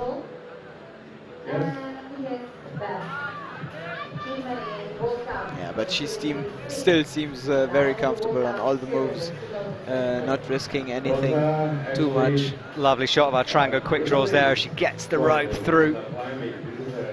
And will rest on what is sort of a good rest to be had, I think. Awkward position though. Oh, a bit low there. Had to bump up that right hand. Yeah, on a route like this for them as well, I think it's... Oh, she's also going for the feet. Oh, campusing through. Campus cross. Yeah, everyone reading it a similar kind of way. Yeah, going for the match, trying to get onto the heel. That's cost her a bit of energy there. She really struggled. She seems to be fighting now a bit. Oh! Barely holds the next one. Maybe she can gain a little bit, you know, moving onto the heels now, getting herself on the volumes, out of the steep kind of place. But yeah, she is going to have to find something here. She's going to have to throw that left hand over. Has she got the energy? Not quite. You sort of started seeing that coming. But this also shows the go that Osh had in the beginning. You know, powering through these moves, making them look like nothing. It's a good high point for sure. Yeah, it is indeed. Yeah, Osh sitting strong here as we hit 3 athletes in. Flora Oblasser will be up next, athlete number 4. Yeah, the danger on these routes, I think, for a lot of people is that you will feel kind of the need to shake or to rest because the positions that you're in are always quite well, and you think, oh, okay, the next part is going to be tough, so I rather chalk now and then go for the next one, and then you do 2 moves and the next position still feels good, so you kind of get into a rhythm of shaking a bit too much, and then where it's not helping anymore, or at least taking too much energy or more energy than going straight for it. Yeah, well, a little pause in proceedings here as Rosa's knot is clearly very jabbed up. We've got a B-layer in action undoing it for her. When the athletes get pumped, it's pretty hard to undo that knot. And Rosa is getting some needed assistance here on that. Looks like it's coming close. Go on, sir. Yeah, but when the B-layer also has to fight, then it's okay. Yeah, you know it's locked up. This is a great move. We should comment rope untying here. It was a good job by the B-layer. Strong performance from him. He deserves a gold medal. Right, well, we'll reset things here. Flora Oblasser will be out next from Austria. She'll be waiting. I can see the cameraman in the spotlight hovering by the door for Flora, who will be out in a couple of seconds. And Flora breaking onto the scene last year. She's still only 17, remember. Yeah, another one of the athletes that did really well last year, you know, having some really good results, making finals in World Cups last year, you know, and coming into this year, probably aiming for consistency in the World Cups as well, getting into these finals more regularly and going for a full season. Yeah, absolutely. Her last medal was at the Youth World Championships for the Ifsc side. She did get also a medal at the European Cup in Munich this year in March. We can hear the Austrians in the crowd screaming. Yeah, she climbs with no fear, usually, does Flora Oblasser. And she said to me last year, in fact, when I interviewed her, like I said, you know, are you worried about this? She said, why should I be? You know, I've got no expectations, no pressure. I'm just going to enjoy it. Yeah, I hope it's the same for her this year as well. You know, sometimes it changes. You have your first World Cup year, you go all in, you just see what happens. You make progress every time, and now you have different expectations. You say, okay, I made finals last year, I want to make a podium this year. And then for them, it can change the way you climb as well, because you want to control stuff in the semi-finals, don't want to risk stuff in the semi-final, because you know you're usually someone that can make it into finals. Yeah, it's a good point, Yannick. Can affect you in different ways, can't it? But she's climbing quickly at the moment. 5 minutes left on the clock. Ooh, did miss that left hand there. Sorry, left foot. So as one of the athletes living in Innsbruck, you know, having a lot of roots in her home gym. Yeah, we'll be heading there in a couple of months with the what feels always like a World Championships in Innsbruck with the para, speed, lead, everything else. So we have the double World Cup again with Bola and lead in just, I think, 7 weeks or something. So this is going to be the next lead World Cup for us, no? Yes, exactly. The same as Rosa Rekar. Get a chance to train though. Yeah, this year's lead season is kind of spread out, so you have, I think we have 6 weeks now to really train again. I take a week off here and enjoy a few more days in Bali, but then it's time to really have a training period again, which is really cool to see, you know, get some energy back. Yeah, the German team will be hanging around Bali, so watch out if you're a local, just be warned. Right, Flora, looking okay. Not the smoothest we've seen on certain sections. You can see that there with that little boost left. Look good so far. Has got great endurance and was very impressive during semi-finals, coming out early to set an early high point. It wasn't beaten for a while. Climbs back down now to bring in the toe to get a bit more reach for the next move. With the heel, you have a little more, less height going for it if you're going to reach for it. So she switches to a toe, loses it. Okay. She could have also went from the heel, I think. Yeah, she's a bit back and forth at the moment and makes this match and having to wrestle with this purple volume. Comes up with the right hand now. Also now she didn't take the rest on the purple one with the split. She just went straight ahead and kept going. So she wants a toe. I think she's in a bit of trouble here. Goes with the left foot, reaches around, trying for something with that right toe. Doesn't really hit the toe and just finds a nice way. Great campus move through that. Had to sort of navigate the rope.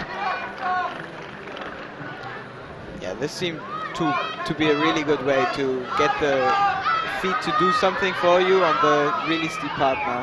Has she got something left though? Up with the left, fighting all the way. Has really not paused very long to shake at the moment. Yeah, this is one of the uncomfortable clips that just takes you out of the flow. There is a crimp up there, but it feels desperate. She wants to heel in. Oh, slaps but misses. Drops down. I thought it was going to save her, but it didn't quite. Oh, nice. Now she seems to find just a little bit to rest for the forearms again. But she seems to be really fighting. Can she recover something for this move? Yes, she can. Oh, this is the move we lost Mia. She went for it straight away, reached it. Stretches up. This is where Osh really had to fight. What a fight. This seems getting really everything out of this route now. Well done, Flora. Missed the block, crimp. The crowd scream. That is a strong performance. 37 for her. What a good fight. I think, this was a lot more moves than she was expecting to do herself, I think. Yes, well, me too, to be honest. I thought she was in real trouble when she started that campus section. Yeah, definitely. I think on the campus section she did really well. Also, a good way to not maybe lose too much when she didn't rest before the campus section. It looked like a mistake when she was in it, but she found a really good position for the foot when she reached the third one. And was able to do a lot more with this heel that she's gonna put in now. Yeah, this was the move, wasn't it? Our shot looking down on her on that section, and this was the move. Missed it, but I think it was just terminal pump at that point that made it an impossible move. The elbows were above the ears for sure. Well, that's our top four. We'll have a little break in proceedings and see how things go. But Oceania McKenzie is leading the way with 39 plus here from Flora Oblasser, who we just saw on 37 plus, and Amir Krampel 34 plus for her in third place. And her teammate Rosa Rekar a little below that with 31 plus. 4 to go, 4 to have climbed. And we'll start to see our medal positions develop in the next couple of athletes here. And if you are just joining us, well, you missed the men's competition. Where were you? It was a heck of a one. We won't spoil it if you've just joined us, but my name is Matt Groom, and I'm joined here by Yannick Flohé from Team Germany in the commentary box, and we are watching a very fun finals here in a fantastic atmosphere in Bali. Let's see how they did it then. Oceania McKenzie, first athlete out, and she's currently sitting on the top spot. Left foot up. Big twist in. This was the campus move. She made that look probably the easiest of everyone, in fact. Yeah, definitely not struggling too much with the feet, just going for the campus parts. And a big split position, boosting up towards the sloper. Had it quite well actually, but maybe a bit too low with the feet. Yeah, she lost a lot losing the clip, and then yeah, just tried to get something. And then Mia Krampel looked a bit disappointed when she came down, but it was another classic Mia fight all the way through here. This was sitting on the purples, got a bit scrunched up underneath, knee kind of in the way. Yeah, went for it once and then tried to go again a second time, not hitting the hold right, or yeah, not getting the reach for the hold. And this was her shaking out. Rosa Rekar, still learning, still experiences. Right hand on, cross through with the left, slap, but it was always sliding down that hold. She had a fight as well, but... and this was Flora Oblasser, the Australian local. Her teammate Jessie Pilks, I'm sure, is watching somewhere with that finger injury, and we send her healing vibes. And Flora rotated through, she made a bit of a fight on that move and then missed the block crimp. Had it in the right position, to be fair, but as we said, elbows up above her ears, and that was it. And look at that statue, that is just across the way from our stadium. It's been glowing all night. Yeah, for everyone who didn't see the venue on this live stream in the semi-finals or before in the highlights, this is truly incredible. Right next to the sea, some really cool landscapes, and I think, yeah, it is. And Laura walks out with a big smile on her face. She did very well in semi-finals, and you can see by those medals, 2 golds, 3 silvers and a bronze, a decorated athlete, and one who never gives up. So 6 minutes on the clock, she approaches the wall. Yeah, we will probably see a good fight from her as well. I think this route allows a good fight on, just really trying to push into the next hole, getting height from the feet and then blocking to the next one. Could really suit her. Yeah, it could do. There's nothing that's particularly sort of anti-Laura's style here. No jumps. We saw her sort of making a bit of an error in Wujiang with the jump. Tried to go feet first, it didn't work. Yeah, she did the jump in the end, but it cost her a lot, I think. Also, around about 3 minutes that she spent on the lower part, which forced her to go way quicker on the upper part, which is not usually her style. So yeah, and she did basically time herself out in semis as well, the only athlete to do so. She got to the last jump but had seconds left on the clock, and I think would have set herself up a little differently if she'd had more time. So she will be aware of that coming into this final. Similar to bouldering, when you start to hear the beeps, even though you would have had the time to do it, you get stressed and you do some hopeless jump to the top kind of thing. Yes, exactly, sort of fling your body and hope. Laura with a bit of adjustment here with the legs, makes the clip.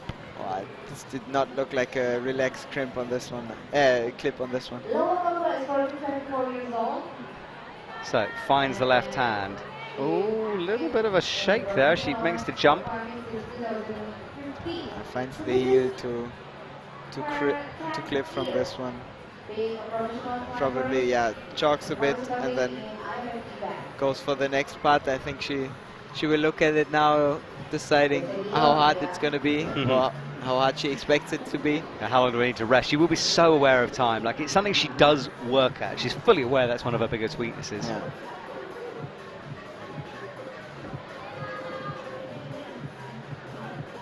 Alright, so will she be able to battle those clock demons? Stands up, looks left. Another pumpy move from Laura. As the Gaston crimp, she'll enjoy holding onto that thing.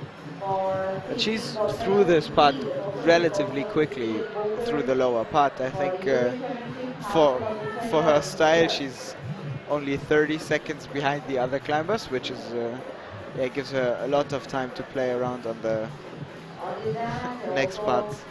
Yeah, exactly. Campus section to come, though. I said there wasn't anything that's anti-Laura. Maybe campusing is, actually.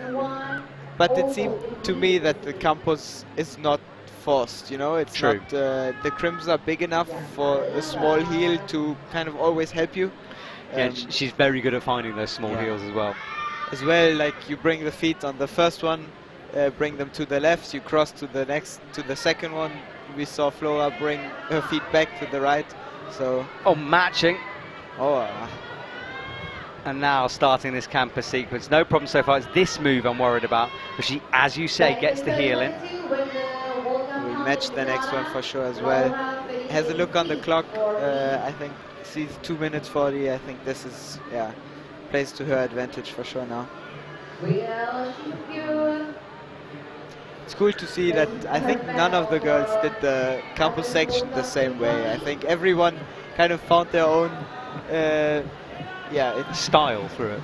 yeah, they all just went for it instinctively, you know, just say, okay, this feels uncomfortable, I go for a heel on this side or something like this. Setters were expecting to lose a couple of athletes here on this. We haven't really seen it. We have seen athletes get tired here, which made a difference for the head wall. Yeah, the cross seemed to be tough for Rosa, and as well, I think for Mia and Flora. But yeah, as you said, they get tired through it, but yeah, they always seem to find some good heel to go for another move. Laura as well. No drama so far. Gets this up. It was a nasty clip down low. Oh, This hang is on the a sec. part we lost Mia. Oh, she also can't seem to reach the hold on the first try. Tries to get the heel, doesn't like it, changes it to a crimp, really has to scream her way up. Creeps the right hand, tickles it onto the hold. Good work from Laura, she finds it. Really struggled Pulls reaching herself up. onto the volume, and now seems to, yeah, kind of find her way back, relaxing on the feet now, as it's not too steep anymore. And this is very stretched out for Laura, but she kicks the right foot through, and now she will be able to reset. So the head wall is on, game on time. Power screaming from Laura. Ah, okay. Don't often hear that. Laura is in try-hard full mode. crimping every one of the small clips, every one of the small crimps. She gets the clip in one earlier than Osh did. Seems to work well for her. I think she might move into gold medal position here. Remember, count back, stretches towards it, brings the left hand, has to drop down. Wow. Drop knee this time, hits the left hand. Great work from Laura, she makes the match. She does go into gold. 40 now her score. Can we see a top here? She's fighting really well. Falls slapping, but what a fight from Laura Rogada once more. This lady does never give up. And yeah, the clock did in the end not make the part, but it was 10 seconds left, so I think, yeah, she went for the full maximum. She does, doesn't she? She just doesn't usually finish a route early, does Laura? We'll undo that rope, and currently in first position. Wow, but the jump she fell at now seemed to be like far. I think you have to have a lot more in the tank to be able to pull from this one now. So, final three in a couple of moments. Murray, Shion Seo and Erin McNeice to finish things off. This was the jump you were talking about. This sort of tricky move to come up to the next couple of holds. Long way off from Laura, but into the top spot as it stands. Okay, so 3 more. All the ladies have gathered. Go, and 3 more with some good, really good lead performances in the past, and some really good lead form now. I think with being an absolute lead specialist, and then Seo and Erin from last weekend with the confidence. This is going to be a good battle now still. It is, and Mori is in her first finals of 2025. Having missed the first competition, it's great to have her back, and the reaction from the crowd shows you how popular she is. Joining the professional climbing in 2017. So, pulling on the wall, off she goes. Now, we know she hates jumping. We saw that during the semi-finals where she tried to crimp the volume.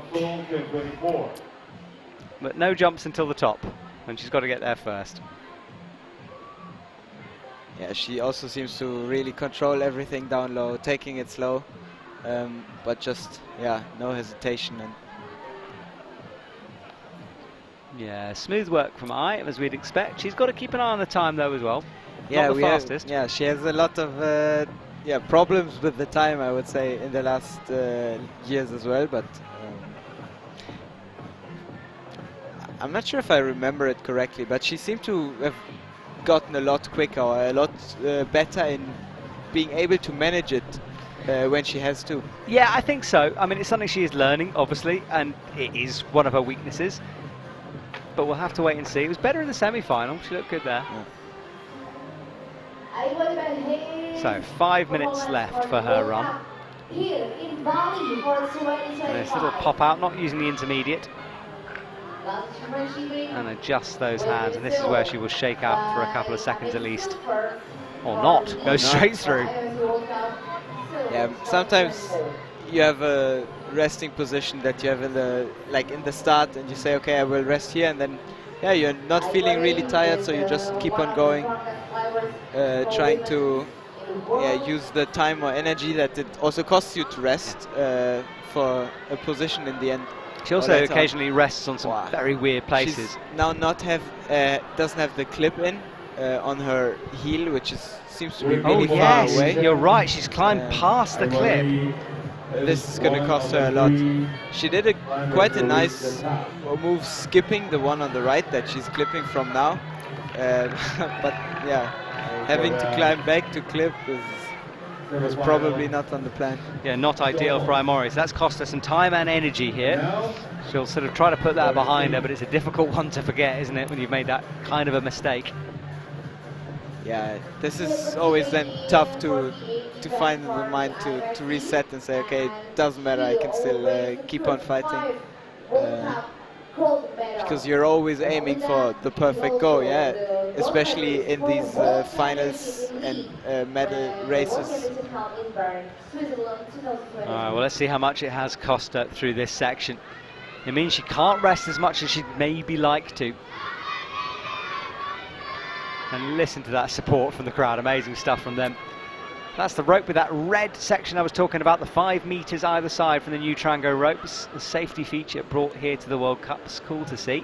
And she turns and looks down at that clock. She will be on her mind all the time.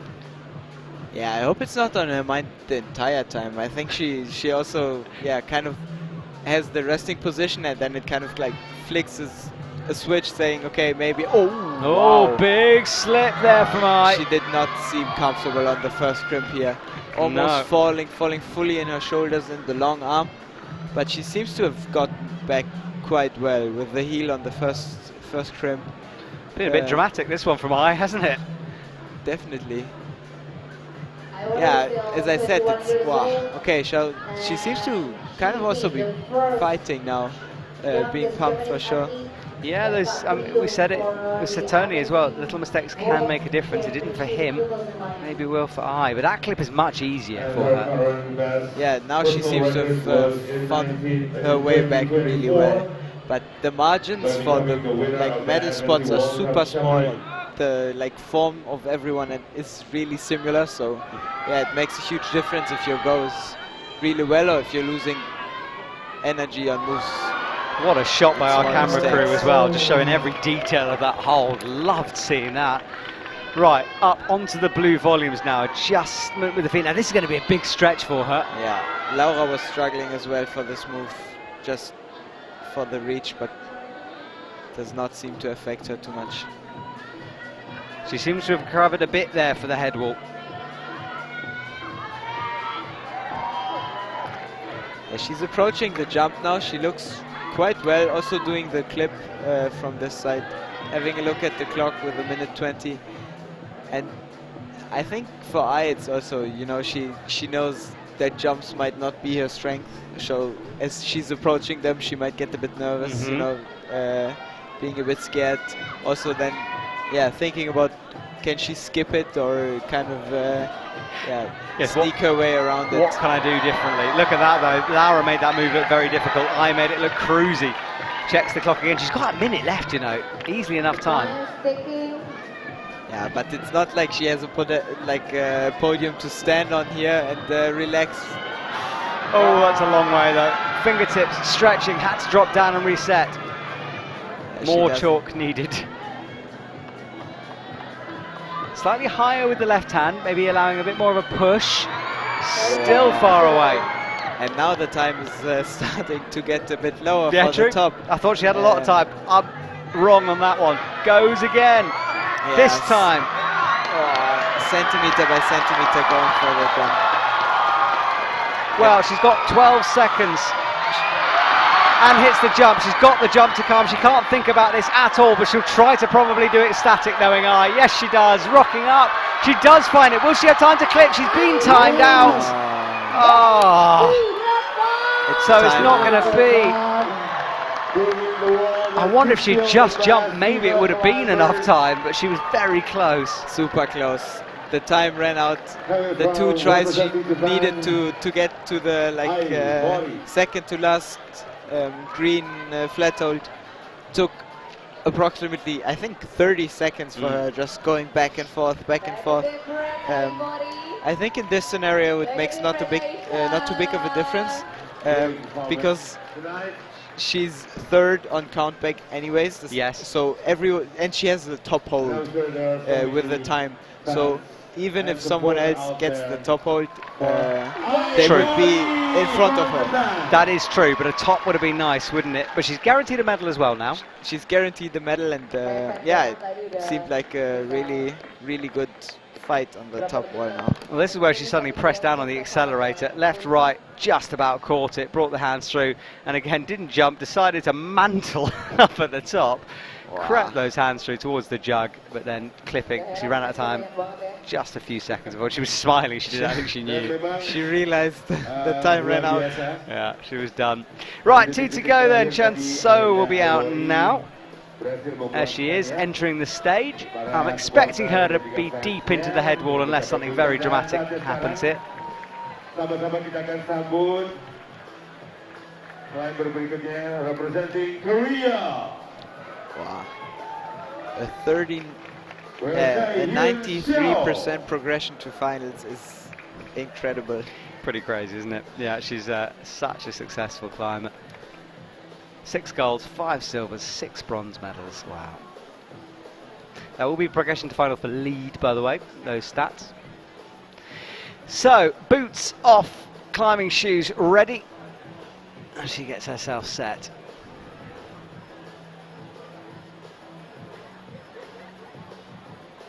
Right, up she goes, heels in.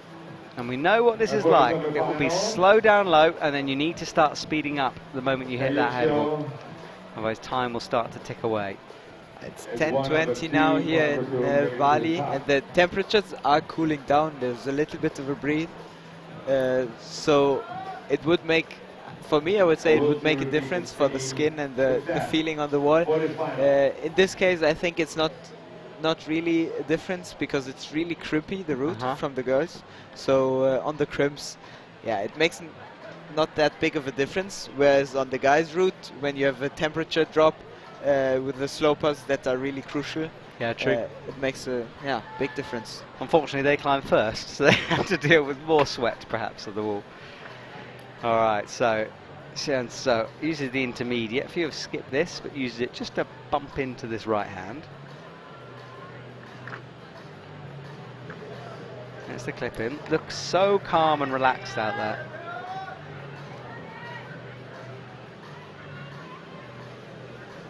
Moves the feet through nicely, crosses over with the right hand. It's funny, she's kind of hypnotic. She's calmed me down in the commentary box watching her. It's just, Yeah, it's like meditating, watching her. Yeah. Joining the professional climbing since 20 She also seems to be hitting every hold on the right, on the spot she wants to. What's also really nice to see is the position she gets with her feet. As soon as she gets the hold, she switches the feet, getting into the right position. That is like the least or the most energy efficient. yeah, now has the heel in, will rest in this position. 4 minutes on the clock. So far, so smooth. Super silky smooth as she just unwinds there. Moving really quickly.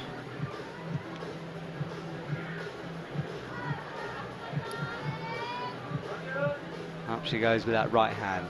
Nice and steady from her at the moment. The heel's locked in, just sinks into that position. The blocker doesn't block it so much at the bottom. You can see it allowing the heel to sit nicely. That toe is risky. We've seen a few people try to do it. Laura especially had a go.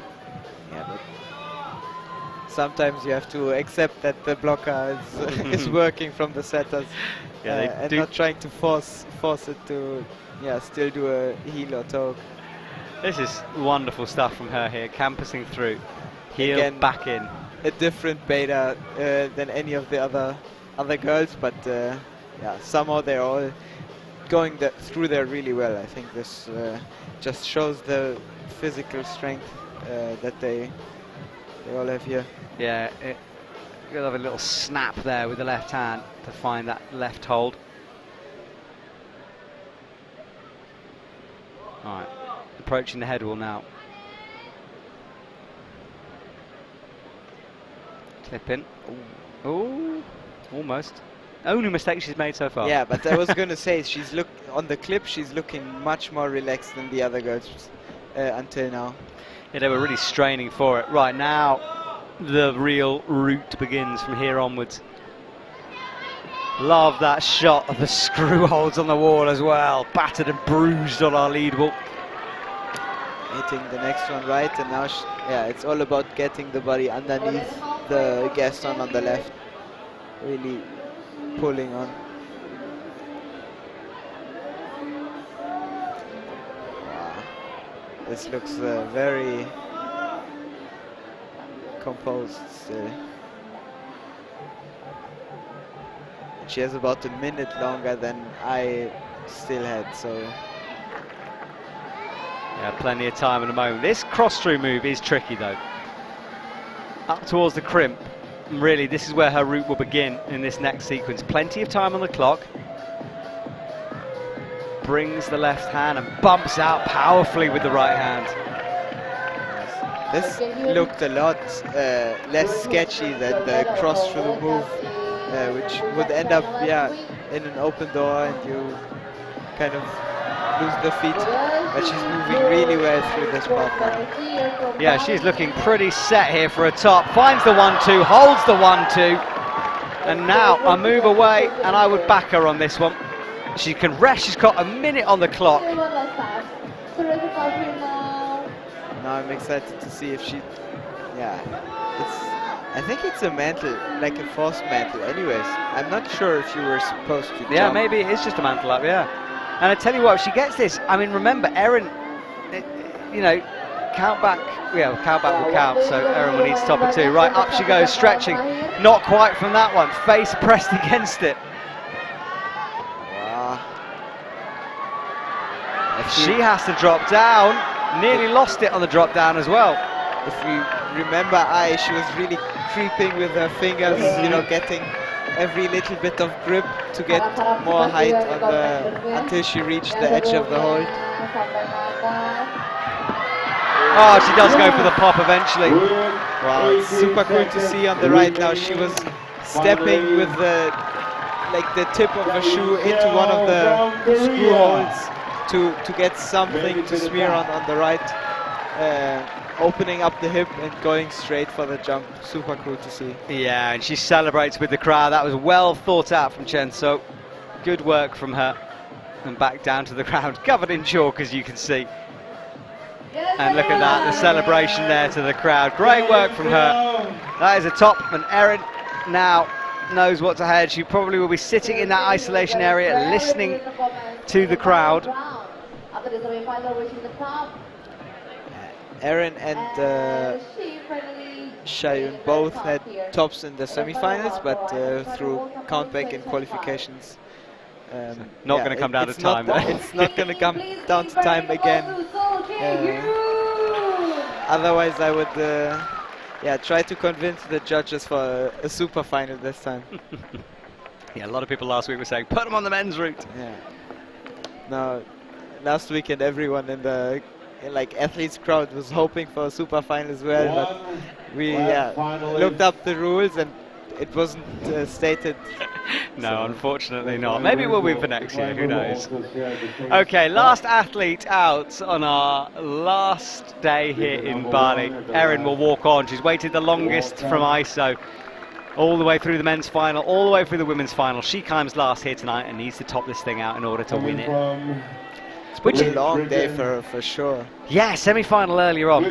Yeah, as an athlete, it must be quite a nice feeling. I think she will know she has to top this route out. Yes, I think tops you can hear really well, especially with the crowd like this. When the crowd, you know, is really invested in it and showing the emotions through oars and stuff like this. Yeah, you know you have to top. Also with the time, she knows. Yeah, she will have calculated the time, seeing that for 8 people it took almost an hour. So yeah, that's over 6 minutes, which usually means there's not really a super hard part in the lower route that is risky where some people fell. So you kind of can adjust your climbing to it, knowing okay, I have to get quickly through the lower part. The route really starts in the upper part. Maybe is a lot more endurance-y. It's a good point, Yannick. Yeah, those calculations will go on in ISO. She will know what she's up against now. Just got to commit to the move. Let's see if she can put it all together here tonight in Bali. Right, 5 minutes 20 on the clock. Especially the climber right before you, you can most of the time see where the last quick draw is still swinging, so you have a good feel to where you have to be. And if the top is swinging, you know the person top. Oh, big splits move down low for Erin as well.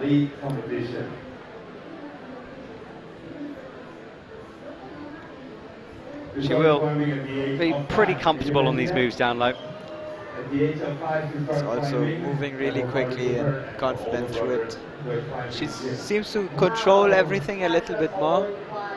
I think, sometimes when you know you have to top, you don't want to slip stupidly or something like this.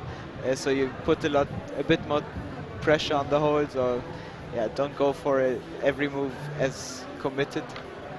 It has that right toe locked into position as well. She's very good at finding those jams. Yeah, but this seems like a sketchy toe. The blocker, To wiggle it out, you mean? Yeah. Well, she does manage to remove it, no drama there. Right, finds the left hand, Gaston with the right to come.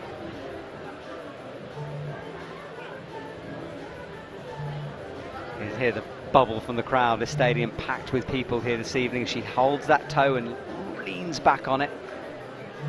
Yeah, the crowds in China loved her, they loved Erin. I think they were. They do love Erin, yeah. Such big fans.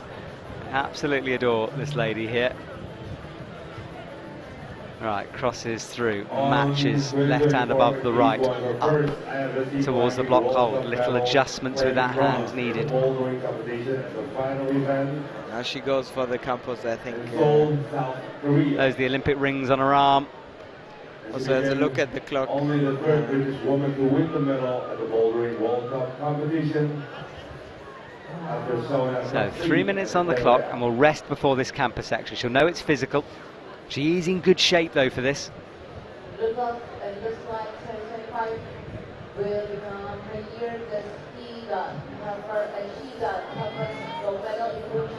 Alright, here we go then, Erin. One arms it across. Yeah, you can see the boulder specialist coming out here. Very powerful way of doing that, but cruisy for her. Yeah, sometimes it saves energy because it's quicker, you know, you're not hanging around as long. Especially now, I think on this route it's not too bad because it's especially like the hard part of the upper wall is not as steep and hard for the biceps and upper body. So you can kind of lose this energy in the biceps by just campusing it. But it can also backfire sometimes, you know. Yes, it can. Oh, she has missed that. Now makes the adjustment onto the... Wow, but now green. She seems to be fighting a bit. All right, Erin, 2 minutes on the clock. It's okay as long as she doesn't make a mistake. Up she stretches really high with that left hand. Awkward with the shoulders in that position. It looks super like she's fully fighting with the left hand, but the rest of her body is relaxed. Yeah. And she's going to drop down to rest. She has to do that stretch up move again. And she would not want to do that unless she was pretty pumped here, so she could be in trouble. Chalks up again. But she seems to have found her way back. Looking at the clock is always an indication of yeah, having more in the tank, or at least believing that you have more in the tank. Finds the blocked crimp nicely. Finger marks from the other athletes above her fingers. Oh, she's stepping on the rope here. It's real hard to drag that through. Yeah, that must have cost her a lot. That always takes you out of the flow as well, because you're thinking what is happening with the rope dragging. But all right, here she goes then. 1 mil, less than a minute now. She's going to have to pick up the pace a little bit. Finds the right hand. And makes the match. Checks the clock, 43 seconds. She just will probably do a last couple of chalked moves here. She knows she has just to top this thing. Yeah, it's 30 seconds is definitely enough, but as we saw, I and Chaehyun both kind of going back and forth for the moves. Oh, just holds the shoulder move. She's very close to her second gold medal in a row here. Okay, she has 20 seconds for the last move. This could be good. Right, rocks up. Is she going to stretch? Yes, she finds it. If she clips this, she's got 14 seconds, and this will be her second in a row. If she can drag the rope through, come on, Erin, get it in. Yes, that is done. What a performance. Fantastic. Her first gold medal. She shared it last week. She will not share it this week. Fantastic stuff from Erin McNeice as she takes a gold medal here in Bali, head in her hands. What a fantastic moment for her. You can see what it means. I think for sure it was special to share the gold medal last weekend, but winning it now with the top is must be incredible. Really good work from Erin. She will come down and celebrate, and we will get to celebrate with her Team GB. So talented at the moment. What a performance. She was fighting really well on the upper part. Taking the 6 minutes to the maximum as well. Yes, she did. Well, let's see how she did it. It was smooth all the way through. As you said, timing it to perfection, really. Needed to top it, knew she had to top it, and boy, did she execute. This was the move she nearly dropped, those shoulders out there. A bit of a shake as she found that top hold, wiggled the rope through. And I was starting to panic then as she tried to get it in. The desperation, but she got it in eventually. And then took a moment to herself on the top of that wall. Gold medalist. What a final. What a final indeed. Well, Yannick, look, thank you so much for joining me here this evening. It's been a pleasure. Really, thank you for having me. I hope I brought some nice insight. Yes, you did indeed. And it's great to have you. I hope to never see you again, because you'll be making finals. This is the goal. But you're welcome back anytime. Well, Yannick, good luck with the rest of the season. Thank you so much, and we'll see you soon. Thank you. Di ujung China mereka harus berbagi medali karena sama-sama drop di titik yang sama dengan durasi waktu yang sama juga. Namun kali ini nampaknya ini meninggalkan waktu lebih banyak dibandingkan dengan Chaehyun yang juga lebih dulu mencapai top. Yang kita bisa lihat hasilnya di big screen tepat di sebelah kanan spin wall yang sudah hilang. Well, there we go. 2 tops and a 45 make up our top 3. Erin McNeice from Shion Seo and I, Mori. Fantastic work from all 3 of them. And after that, we've got Laura, Oceania McKenzie, Flora Oblasser, Mia Krampel and Rosa Rekar make up our final 8. And we have the flower ceremony, interviews and then podiums to come before we will say goodbye to Bali and turn our attention to Brazil. 2 done. We're going to have it's gone quickly, hasn't it? But a lot of fun for everyone.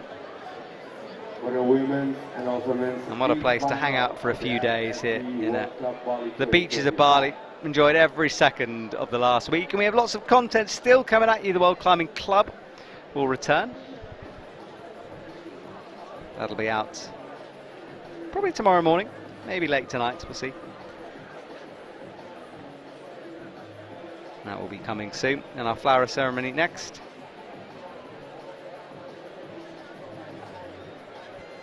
There's the lead wall. Men's on the right, women's on the left. A good show.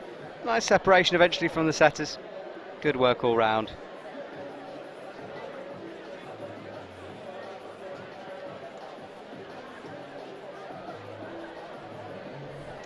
Yeah, flower ceremony is being set up. In fact, they're being called onto the stage now. Ladies and gentlemen, we already have the results for Well, the results women's are official. league. And our three ladies will file onto the stage, and then we will, of course, reset for the podiums after this. And now please welcome to the women's league. Before finally saying goodbye. World Cup Bali 2025. Well, here are the ladies onto the stage. Shion Seo leading the way. Erin McNeice in the middle, and Mori after that. Representing Japan, get close to Mori. Mori in third. Just timed out on the top, or things could have been different. Representing Korea, we have Chaehyun Chaehyun Seo shared the gold last week. She'll have to settle for silver this week. World Cup Bali 2025 in league. Please give applause everyone to Erin McNeice. And then finally, Erin McNeice. What a performance from her. Emotional in the middle, as she would be. Fantastic stuff. Right, I'm going to go and find Erin down with the interviews, and I'll see you guys in a couple of minutes. We have a promising year for Erin, so congratulations once again. But not to forget also with a great performance with Mori and also Chaehyun Seo from Korea. Thank you once again, and congratulations to all the winners for IFSC Climbing World Cup Bali 2025. Sapu bersih. As we're preparing for the award ceremony, we would like to say thank you for the support for everybody, each and every one of you, for being present tonight. Terima kasih sekali lagi sudah hadir sejak hari pertama.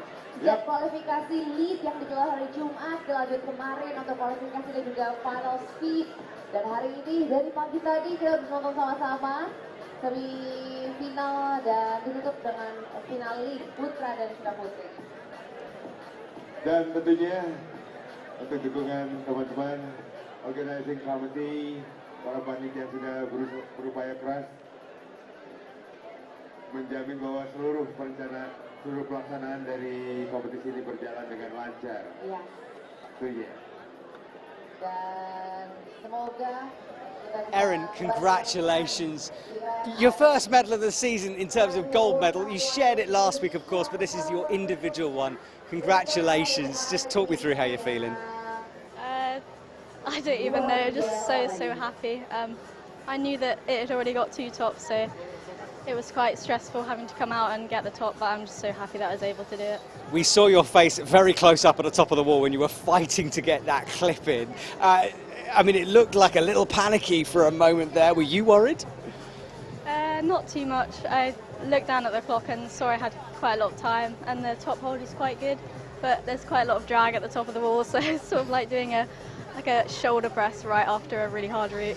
And then you took a moment at the top, peering over the top of the wall. What was going through your head in those seconds? Just disbelief.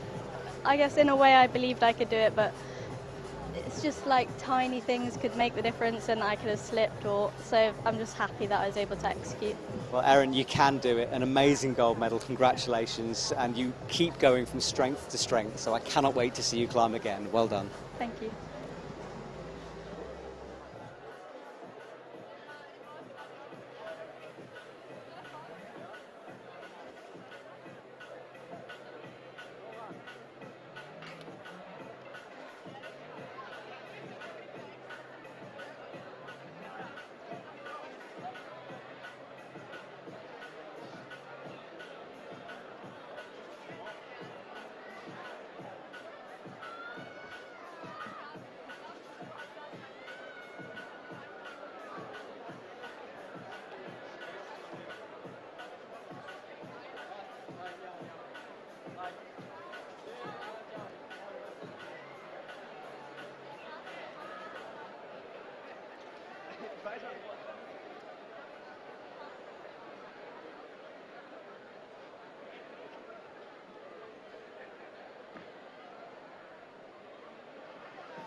Bapak Ibu, bagi yang menemukan matras yoga berwarna abu-abu, boleh tolong diserahkan ke panitia di room center, karena itu milik dari Atlet Sebastian Halenke.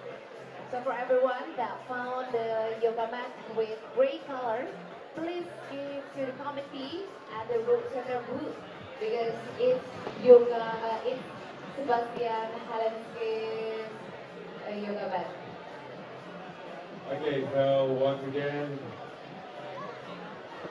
if someone found the yoga mat, the gray color, right? The yoga mat belongs to one of the athletes. Please, if you kindly return to the committee and around the root center 10. Thank you very much. Well, we're looking at the Euro holds rankings, and things have changed around a little bit. Erin McNeice leading the way, 1902.5 over Shion Seo and Laura Rekar in third, Oceania McKenzie in fourth. Remember, this is the total throughout the year, the athletes vying to be the best over the series. And things will change around for the men as well. Satone Yoshida now leading the way. Serato kicked down to fourth. Now Alberto Hines Lopez and Neo in second and third. So this will be going on all year. We'll keep an eye on it and let you know as things progress. And we are seconds away from our podium here.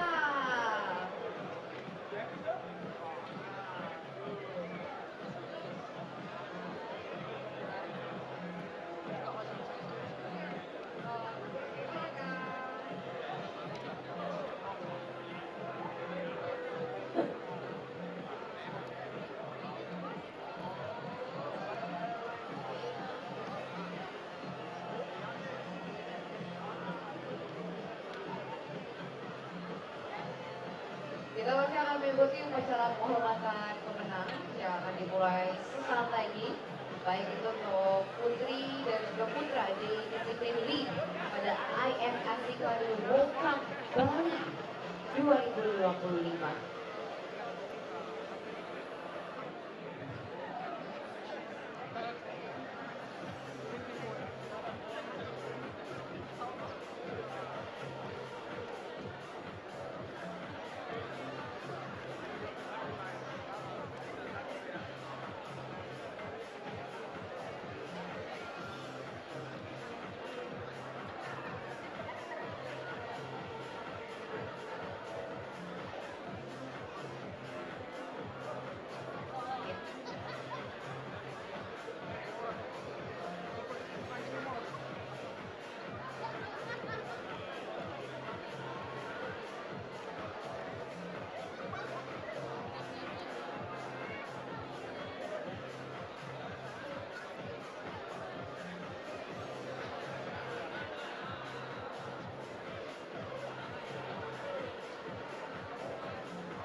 Well, number one, ladies and gentlemen, the victory ceremony of Ifsc lead climbing for men and World Cup Bali 2025 is now begin.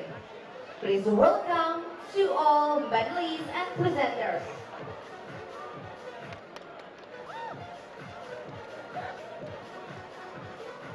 Once again, please welcome to all medalists and presenters.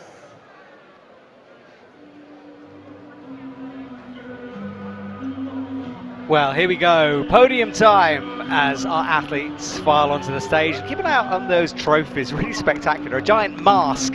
Sam Watson was telling me how hard it is going to be to take those home on the plane for him, but a really cool trophy there for our athletes.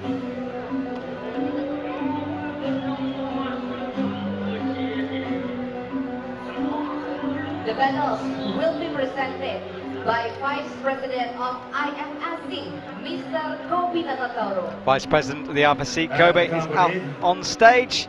By the President of the Ready to give the medals. Indonesia Climbing Vice President of the Federation. Indonesian Climbing Federation there as well next to him. Yannick Ministry of Youth and Sports of Indonesia. Observing, accompanied by the Minister of the Youth and Sport of the Republic of Indonesia, Mr. Dito Aryo Tejo. Yes, penyerahan medali akan diserahkan langsung oleh Wakil Ketua IFSC, Bapak Kobe Natatoro, dan juga didampingi oleh Menteri Pemuda dan Olahraga Republik Indonesia, Bapak Dito Aryo Tejo.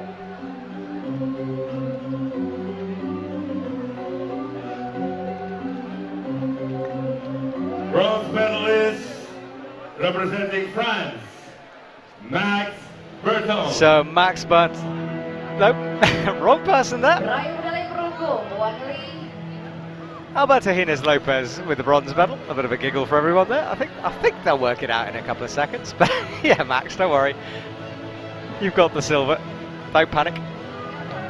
Someone's been given the wrong list of paper there. bronze medalist. Bronze medalist. Representing France, Nope. representing Spain. There we go. Alberto takes the bronze medal. Lopez. A lovely moment there, really. And thank you. Those guys sorted it out eventually.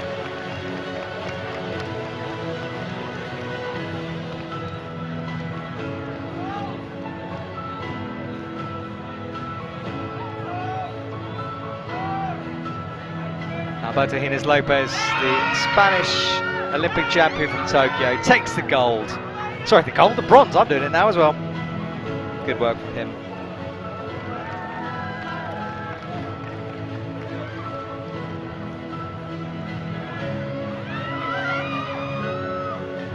A silver medalist representing France. And then representing France, Max Berton takes his first medal and a silver. Fantastic from him, and big things to come from that young man.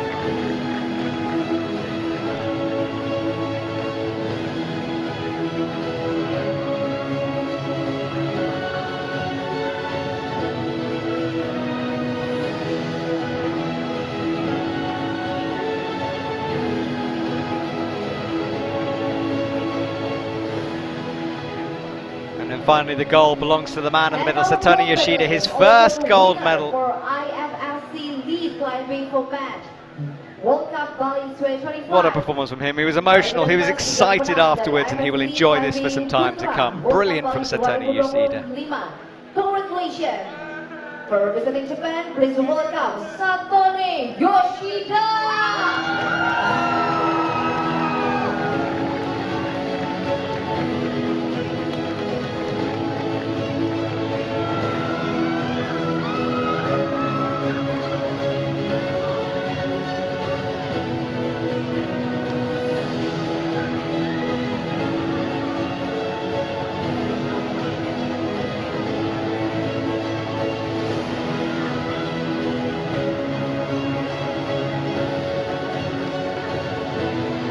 Ladies and gentlemen, please rise for the national anthem of Japan. Para hadirin, kami mohon berdiri untuk mendengar kumandang lagu kebangsaan Jepang.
Well, there we go. Congratulations to all of the men. They will gather for one last time on the top spot of that podium. Pictures taken, and then we will swap over to the women's side of the competition as we give away our medals for them.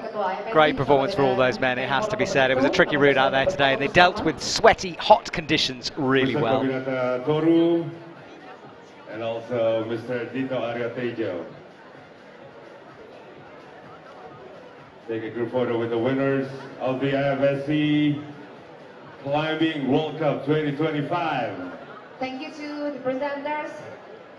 You may return to your seats. Terima kasih kepada Bapak Koordinator Toru bersama dengan Menteri Pemuda dan Olahraga Bapak Dito. Kami persilakan kembali ke tempat. And for the medalists, for the winners, it's time for the photo group.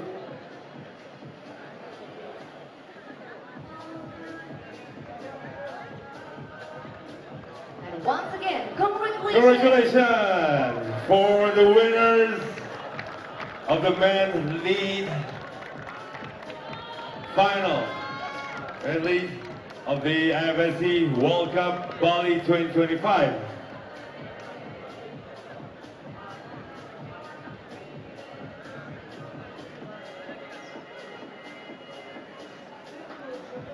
And we're going to continue to the next award ceremony for the IFSC Lead Climbing Women in World Cup Bali 2025.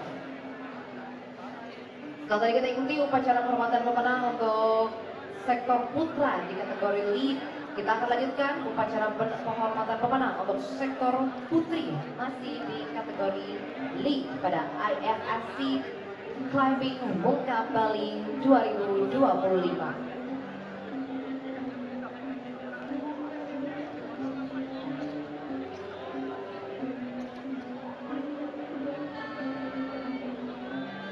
Ladies and gentlemen, the victory ceremony. So here we go, time for the women to enter the stage and be celebrated.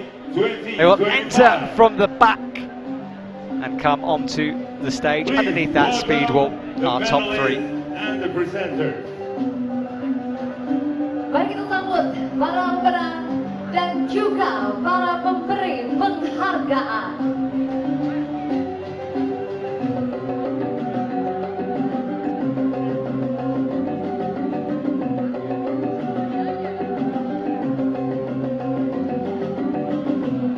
The medals will be presented by the Vice President of the IFSC, Mr. Kabinata Toru. Medali akan diserahkan oleh Wakil Ketua IFSC, Bapak Kabinata Toru.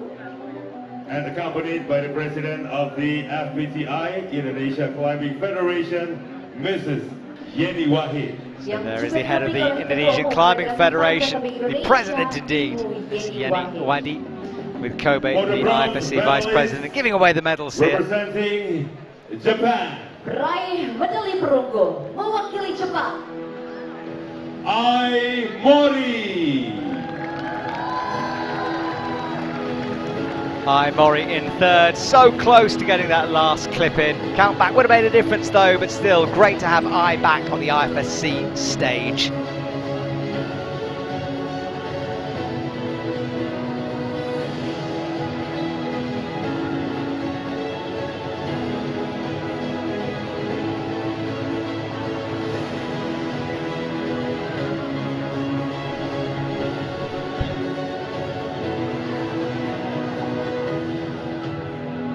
The silver medalist, raih medali perunggu representing Korea, mewakili Korea, Chaehyun Seo.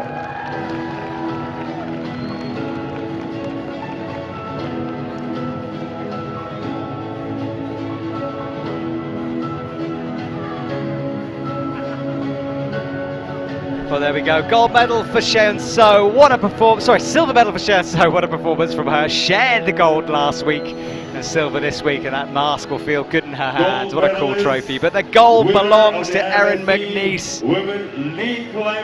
Fantastic performance for her. Took her a while to digest it at the top, but she deserves every second of this moment in the spotlight. Representing Great Britain, mewakili Britania Raya, Erin McNeice.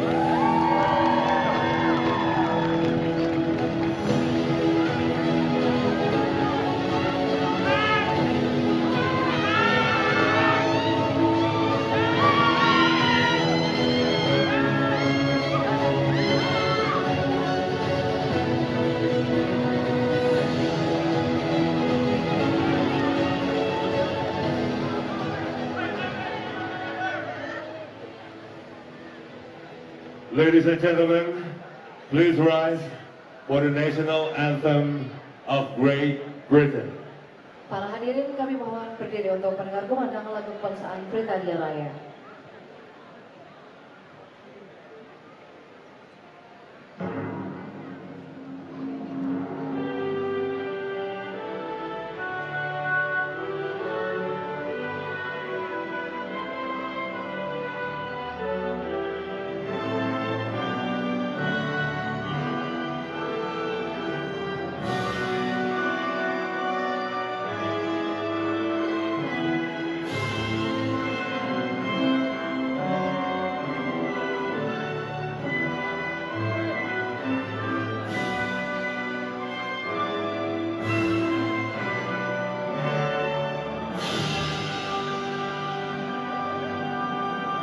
Well, there we go. The last notes of the British anthem rings across our Bali stadium, and you have to give it to that lady in the middle, Erin McNeice. What a performance from her.